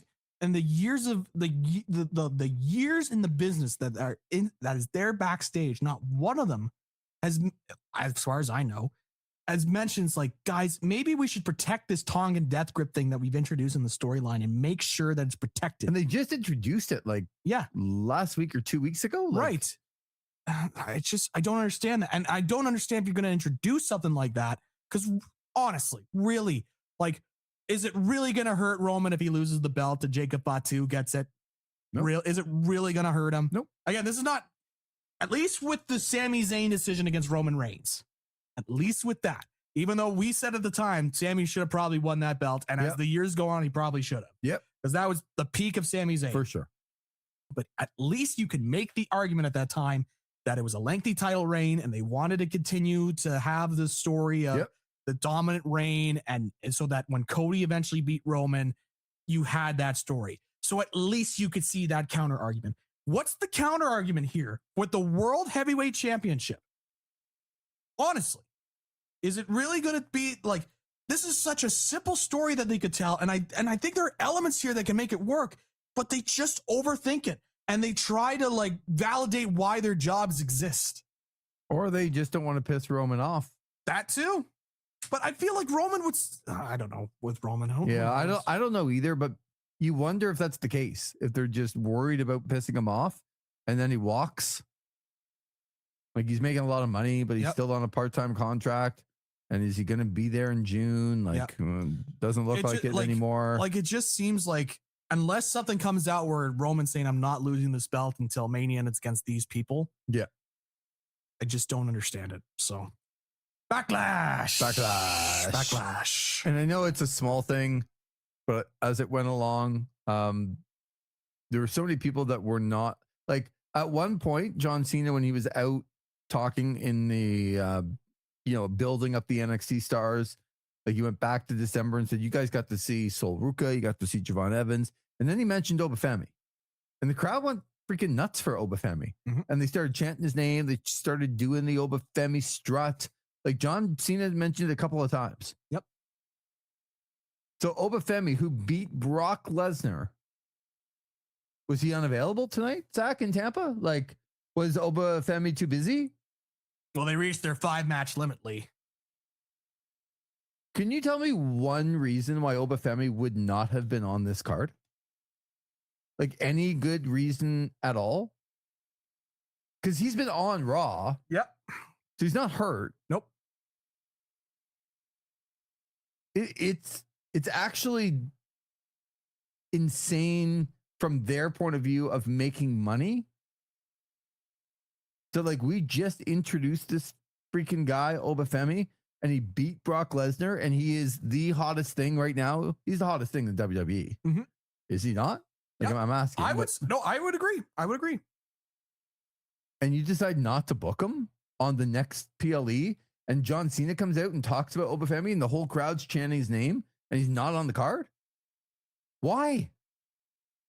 Like, if I'm like a TKO, and I know TKO doesn't think like me, but yeah, if I'm the head of this business, kind of looking in from the outside, it literally is, guys, why you've built up this star? Why is he not on? Yep.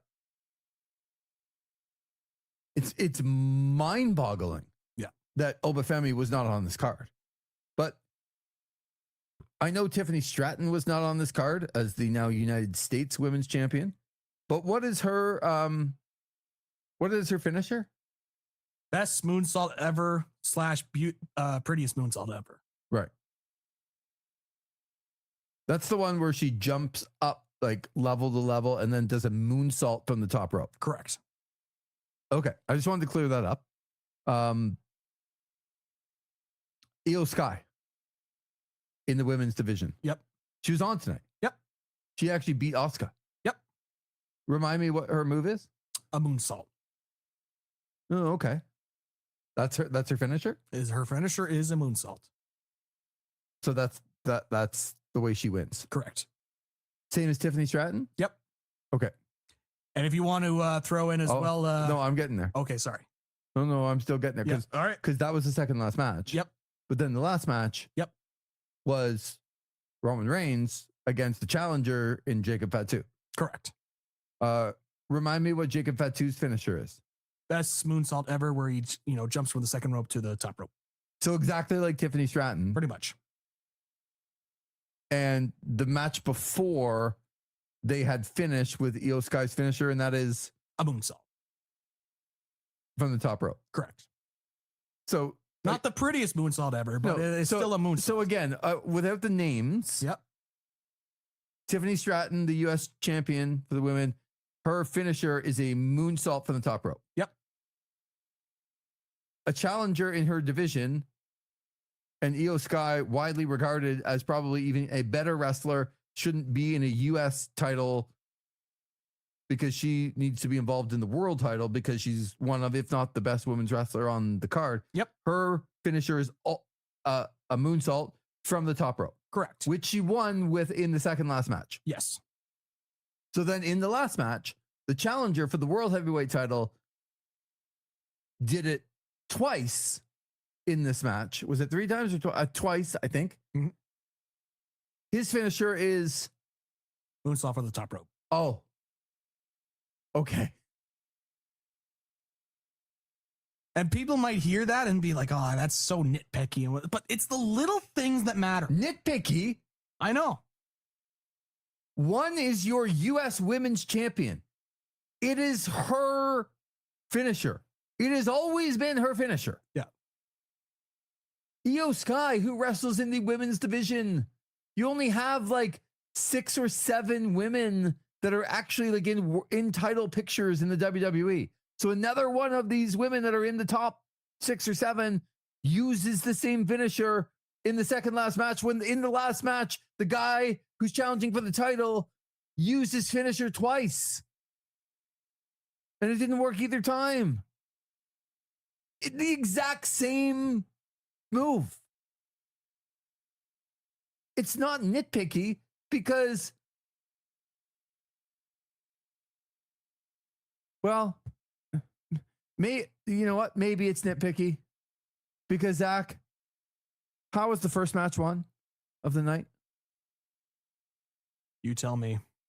I think it was Braun Breaker who speared Seth Rollins. Yes. How was the last match of the night won? Roman Reigns spearing. Oh my God. Repetition. Oh my God. It's repetition. It's again, standards. Having a standard and saying, look, you're going to do this spot. You got to try and make it unique to the show. And it's sometimes harder than it sounds because there's a lot of overlap with some of the movesets, but you got to try, especially with finishes you can book.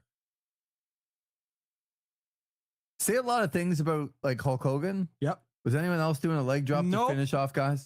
Was anybody else doing a Stone Cold Stunner? Nope. Was anybody else doing the Rock Bottom? No. Was anybody else doing the Attitude Adjustment? That was a bad move, but maybe they. But you know what I mean. Maybe they were with a fireman's carry, Death Valley Driver style, which is actually better than the Attitude Adjustment. yes, but you know what I mean. I do mandible claw. F5. Oh, F5. Yep. Nobody else is doing the F5. Ugh. RKO. Which is probably the best one. Imagine somebody else coming in and doing an RKO. Yep. I know that there's the Cody Cutter now, but Yeah, but like as their finisher, that's not Yeah. Cody's finisher. yes. We know Crossroads is Cody's finisher. That's why I at least appreciate with the Tongan Death Grip being a new finisher Yes, because it's something different. I don't- And you put over the move. Right. I don't love it, but the idea behind a new move that you're putting over that you shouldn't be doing because it's a family thing, Yep. and that it's so violent that you can do it to other people because you want to kill your opponent, but you'd never do it to your family, Yep. actually makes sense. Yep. Totally understand that story, but yeah. Anyway. It's mind-boggling to see this stuff. Yep. At a major league level. Right. A major league level. Anyway. Set our pace. I know. Zach, look at the time. This is our new window. Yes, right? this really is. Like we usually hit this mark and we like in and around like 2 or 3 minutes of like the 2 hour 10, 2:15. And now we're okay, we're done. Yeah. Like that. I think we got everything out that we needed to. In a 5-match card. Yeah. I think people got more than their $10 worth of. I was gonna say I think we chatted more about the card than actual in-ring time on the card. It started at 6. It was done at like 8:45. Yep. It is now 11:08. Yeah, I mean that's positive. Yep. Our review is done. Yep. Can send that out tomorrow. Yeah. For people who haven't heard it, some Yep. people have been hanging on, and thank you for hanging on. Yep. We appreciate it. Look, we are gonna. I know some people might be WWE fans, and again, Gotta call it like you see it, man. I wanted this to be better than it was. Yeah. And this is still the pay-per-view that last year on Unreal, Bruce Pritchard's like, it's such a pain in the ass to book Backlash. Yeah. Like, guys, you have no idea. You have no idea how hard it is to book a card after WrestleMania. The same card that this year they didn't have CM Punk, Cody Rhodes, Gunther, Obafemi. Like, they didn't have like most of their top people. Yep. Other than Roman, it's like Rhea Ripley's not on the show. Yep, no Rhea Ripley. Like most of like if you went like the top 10 people of WWE, it was like, well, Roman was on the show. Yep. And that's it. Yep. Like, oh my God. Yep. I wanted this to be better, but Bruce Pritchard said like what a pain in the ass it was to book. Yet none of their top stars were actually even on the show. Yep. Other than Roman. This is the announcement of the John Cena Classic thing is so beyond the capability of my understanding of what this even could be. And you can see it in John Cena's face that he didn't. He's like, I'm told to go out here and do this. Yep. That's how it felt. Because I'm sure that's what it was. So I did want this to be better. Zach, I'm looking forward to your rating. Oh boy. Yeah, I know, right? Like your rating of Backlash. That's gonna be a new sounder that I will put together. Just all of us saying Backlash. Yeah, right after the Michael Cole. That one will take a little while. I know, but it needs to get there. We'll get to it maybe a year from now. I don't know. No. When this dust is settled. A buddy of mine texted me and said, "This is wrestling." Yeah, no. All right, my rating. Yeah. I got my number. You got your number? Oh, yeah. Man, matches weren't other than the Danhausen stuff, which you're done on the John Cena Classic stuff. Like this stuff for me with the Danhausen thing, like I just don't get it sometimes. I just don't understand. Mm-hmm. I can I just see two wrestlers go in there and try and win a match? Like, is it really that tough? Sky and nowadays? Oscar, kinda.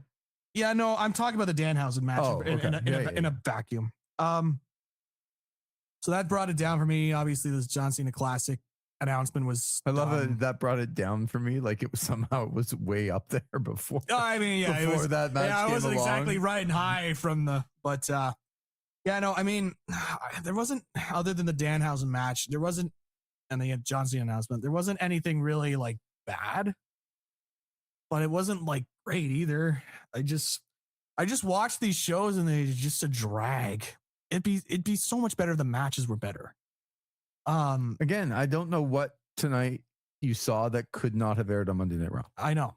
Like what is the value I'm getting from watching these shows other than storyline continuity? Mm-hmm. What's your number? Come on. I'm hovering around a 4.5. 4.5. Okay. Which is not a passing grade.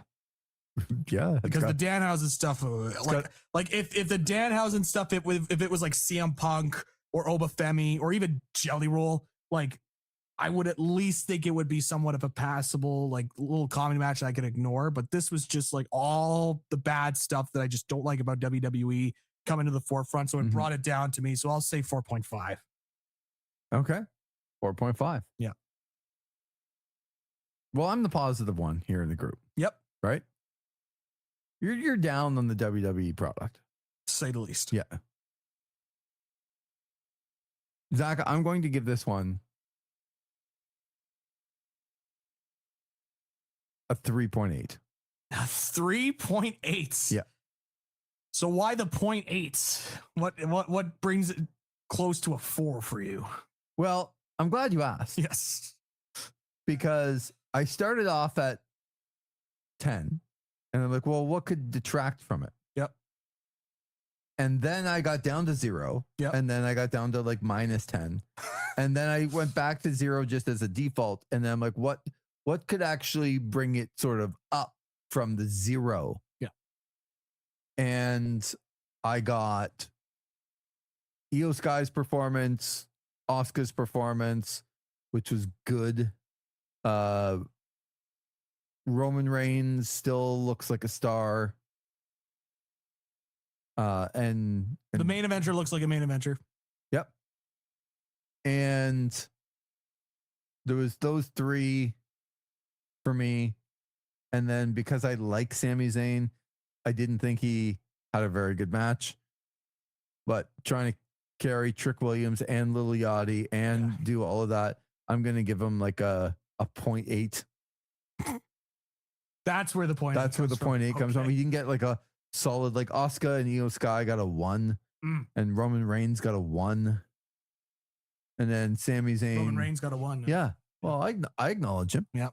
But yeah, this is absolutely a show that if somebody as a wrestling fan that hadn't seen it was like, oh hey man, like I've not seen Backlash. Can we watch it? It would be like a hard no. Like, yeah. Like I'm not only not going to watch it with you, I am not going to let you watch it. I'm not going to. I'm going to wait for something else to come along because I actually I completely believe this, that we're going to watch Monday Night Raw, and Monday Night Raw, no matter how bad it is, will be better than what we saw tonight. I truly believe that. So this is not a passing grade at all. This is a show that I will try to steer people away from to keep some of the sanity of a wrestling fan and like try and keep them in a lane where they might enjoy it still and keep me from ever going there again. Like I almost never want to talk about this night again. Yeah. That's how I feel about it. Like It's just, there was nothing redeeming that I would ever go back and watch. Like, did Asuka and Io Sky try hard? Absolutely. Yeah. Did Roman Reigns like try hard? Maybe Jacob had to? Sure. But like nothing they did was memorable at all. Nothing they did was worthy of ever going back to even watch 3 minutes of this. Never. 3.8. There you go. Not a passing grade, Zach. Not a passing If grade. you totaled up yours and mine, we still wouldn't get to 10. No. Can't believe I'm the one with the nicer grade. Well, Zach, the John Cena announcement was one of the worst things I've ever seen in my life.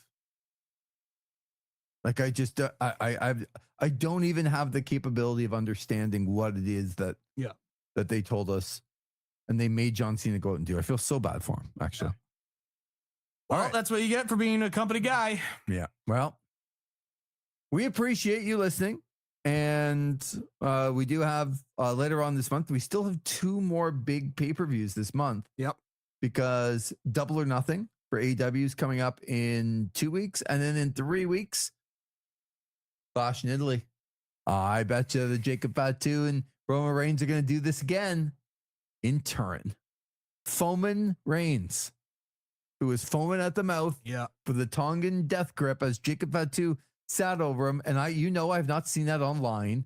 I'm not stealing Foaming Reigns from anybody. You came up with that but when people see Foaming Reigns online, not the other 2 times that was locked in. No, it was the third time that was the charm. Yeah. That was after Roman beat him and then was more tired than him. Correct. Right. Okay. After beating him. Right.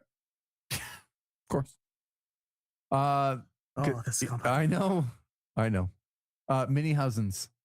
Lots of them running around. Ooh. You know how many times I'm going to have to, like, with the mini house and stuff, being like, Zach, just got to, like, turn your brain off. I know. You have to just enjoy it. Just have fun. Like it's my responsibility. I know. Zach, why is it my responsibility? You're too hard on them. Turn your brain off. Just enjoy it. Well, no, that's what we tried to do, and we didn't. We couldn't. The goal is to entertain, and I wasn't entertained. How's that my fault? Not. Somehow it ends up being my fault. Explain that to me. Well, I actually get it a little bit more. Like on this show, it does happen as well. So I kind of understand it. Like imagine I told you a joke and you did laugh, and there's like, it's like, no, it's my fault. Yeah, it's your fault for not laughing at my joke. Because you told it right. Yeah, because I said it perfectly. Yeah, and you're funny. just not the funny one. It's funny. Guess I'm in a bad mood. Sorry, Zach. Yeah, I apologize. My fault. Yeah, unbelievable. I know. I told such a great joke. I should have laughed. Yeah, and you didn't laugh. That's your fault. I apologize. Not me. I'm sorry. I'm practically George Carlin over here, just spitting out great jokes left, right, and center. Nikki Glaser. I love Nikki Glaser. And then it's like, Zach, you gotta lighten up. No, how about they be better? Why is the onus on me? It shouldn't be. I'm the fan. I know. Yeah. I'm not booking. I'm not in the creative team. I would love to be in that creative team. Give Paul Levesque a piece of my mind. No, you actually, I mean, we had some business to talk about, but like, came over to watch the show. Yep. Like, hopefully to be entertained by the show. Yes. Wow. That's how it goes. That's how it goes. Yeah. Onward and upward. Clash in Italy. We're going to get a rematch because the Heat. Remember the Heat? Remember the Heat? You know, I'd much rather watch Sunday Night Heat at this point. Don't you remember the Heat? But the Heat was so intense. I know, but the John Cena Classic, where people don't have That's a different kind of heat. Where people don't have to win. Yeah. That's going to be fun. Yeah. And then the Mini-Housens. Yeah, the one Mini-House did perform decently well. But like, no. They knew their spot. And like, Open Family, CM Punk, like Joe Hendry. No. We're going to have the one Mini-Housen, but then we're going to have lots of Mini-Housens. It's always my favorite when they bring in somebody from Lucha and it's somebody with a similar gimmick. It's like, wait, that's El Torito? No. It's a different guy. It's Mexico. They always put it into Lucha-Housen. Yeah, it's... They did have like Lucha-Housen. Yeah. They called them Lucha-Housen. There's been 5 La Parcas. It's not the same La Parca. There's LA Park, and then there's the second La Parca. There's a third La Parca. I think we're on the 4th La Parca right now in AAA or whatever. So, and they're trying to sell off that La Parca as the La Parca in WCW, the chairman of WCW running down and taking out Disco Inferno. It's like, no, it's not the same guy. That guy's 60. Like, you gotta... Anyway. I'm just going over this night and like 2 fairly bad not great matches to sell us for the 3 matches that a Minihausen came out, and then the Luchahausen came out, and like lots of Minihausens came out. Yep.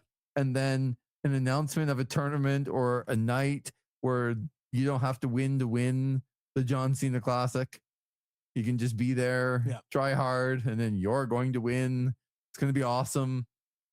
Just listen to John Cena, and then the heat. Yeah. The heat being stood over because we had to go all the way back about 4 weeks ago to watch the same thing for them to do nothing with Randy Orton since, but standing over Cody Rhodes with the heat. Yeah, I feel good about the 3.8. Okay, time to go. Time to go. Thank you for tuning in, and you'll be able to hear it again if you want to repeat this. Oh my God, that'd be such a good listen. I'm going to go back and listen to it myself. I'm looking forward to that. I do that a couple of times. I'll admit it. Yeah, no, I do too. Yeah. It's mostly to check on you, but but yeah, I do it too. Yeah. It's a little something about going around in your car and like just pressing the this is wrestling. This Zach McGibbon guy, you really nailed it. I'm gonna listen to myself in the car. Like put the windows down now that summer's here. Yeah. Well, like summer like 3 degrees in the morning, but fine. Yeah. Put down the windows. Yep. This is wrestling. Yep. That's me right there. Yeah, it's blaring out the console. windows. Blaring out the windows. Yeah. All right. 55 minutes of blaring through the windows. Oh, it's going to be good. Yeah. But we do have some things in the world of professional wrestling, of course, to look forward to. And of course, on OSN, we got lots to look forward to, including if you're listening to this, sounds like a big watch party tomorrow. Yeah, I'm looking forward to that. Certainly a big game for the Montreal Canadiens. It will be, it'll be something in Montreal on a Sunday night hosting Game 3 against the Buffalo Sabres. That'll be Montreal will be hopping. Yes, tomorrow night. I don't think people are too worried about work on Monday morning in Montreal tomorrow. No, but we're gonna have that on OSN as well. So, thank you, Zach. This has been a lot of fun, and yes, people might even see you back at the Palatial Estates tomorrow. That's right. So, there's a tease.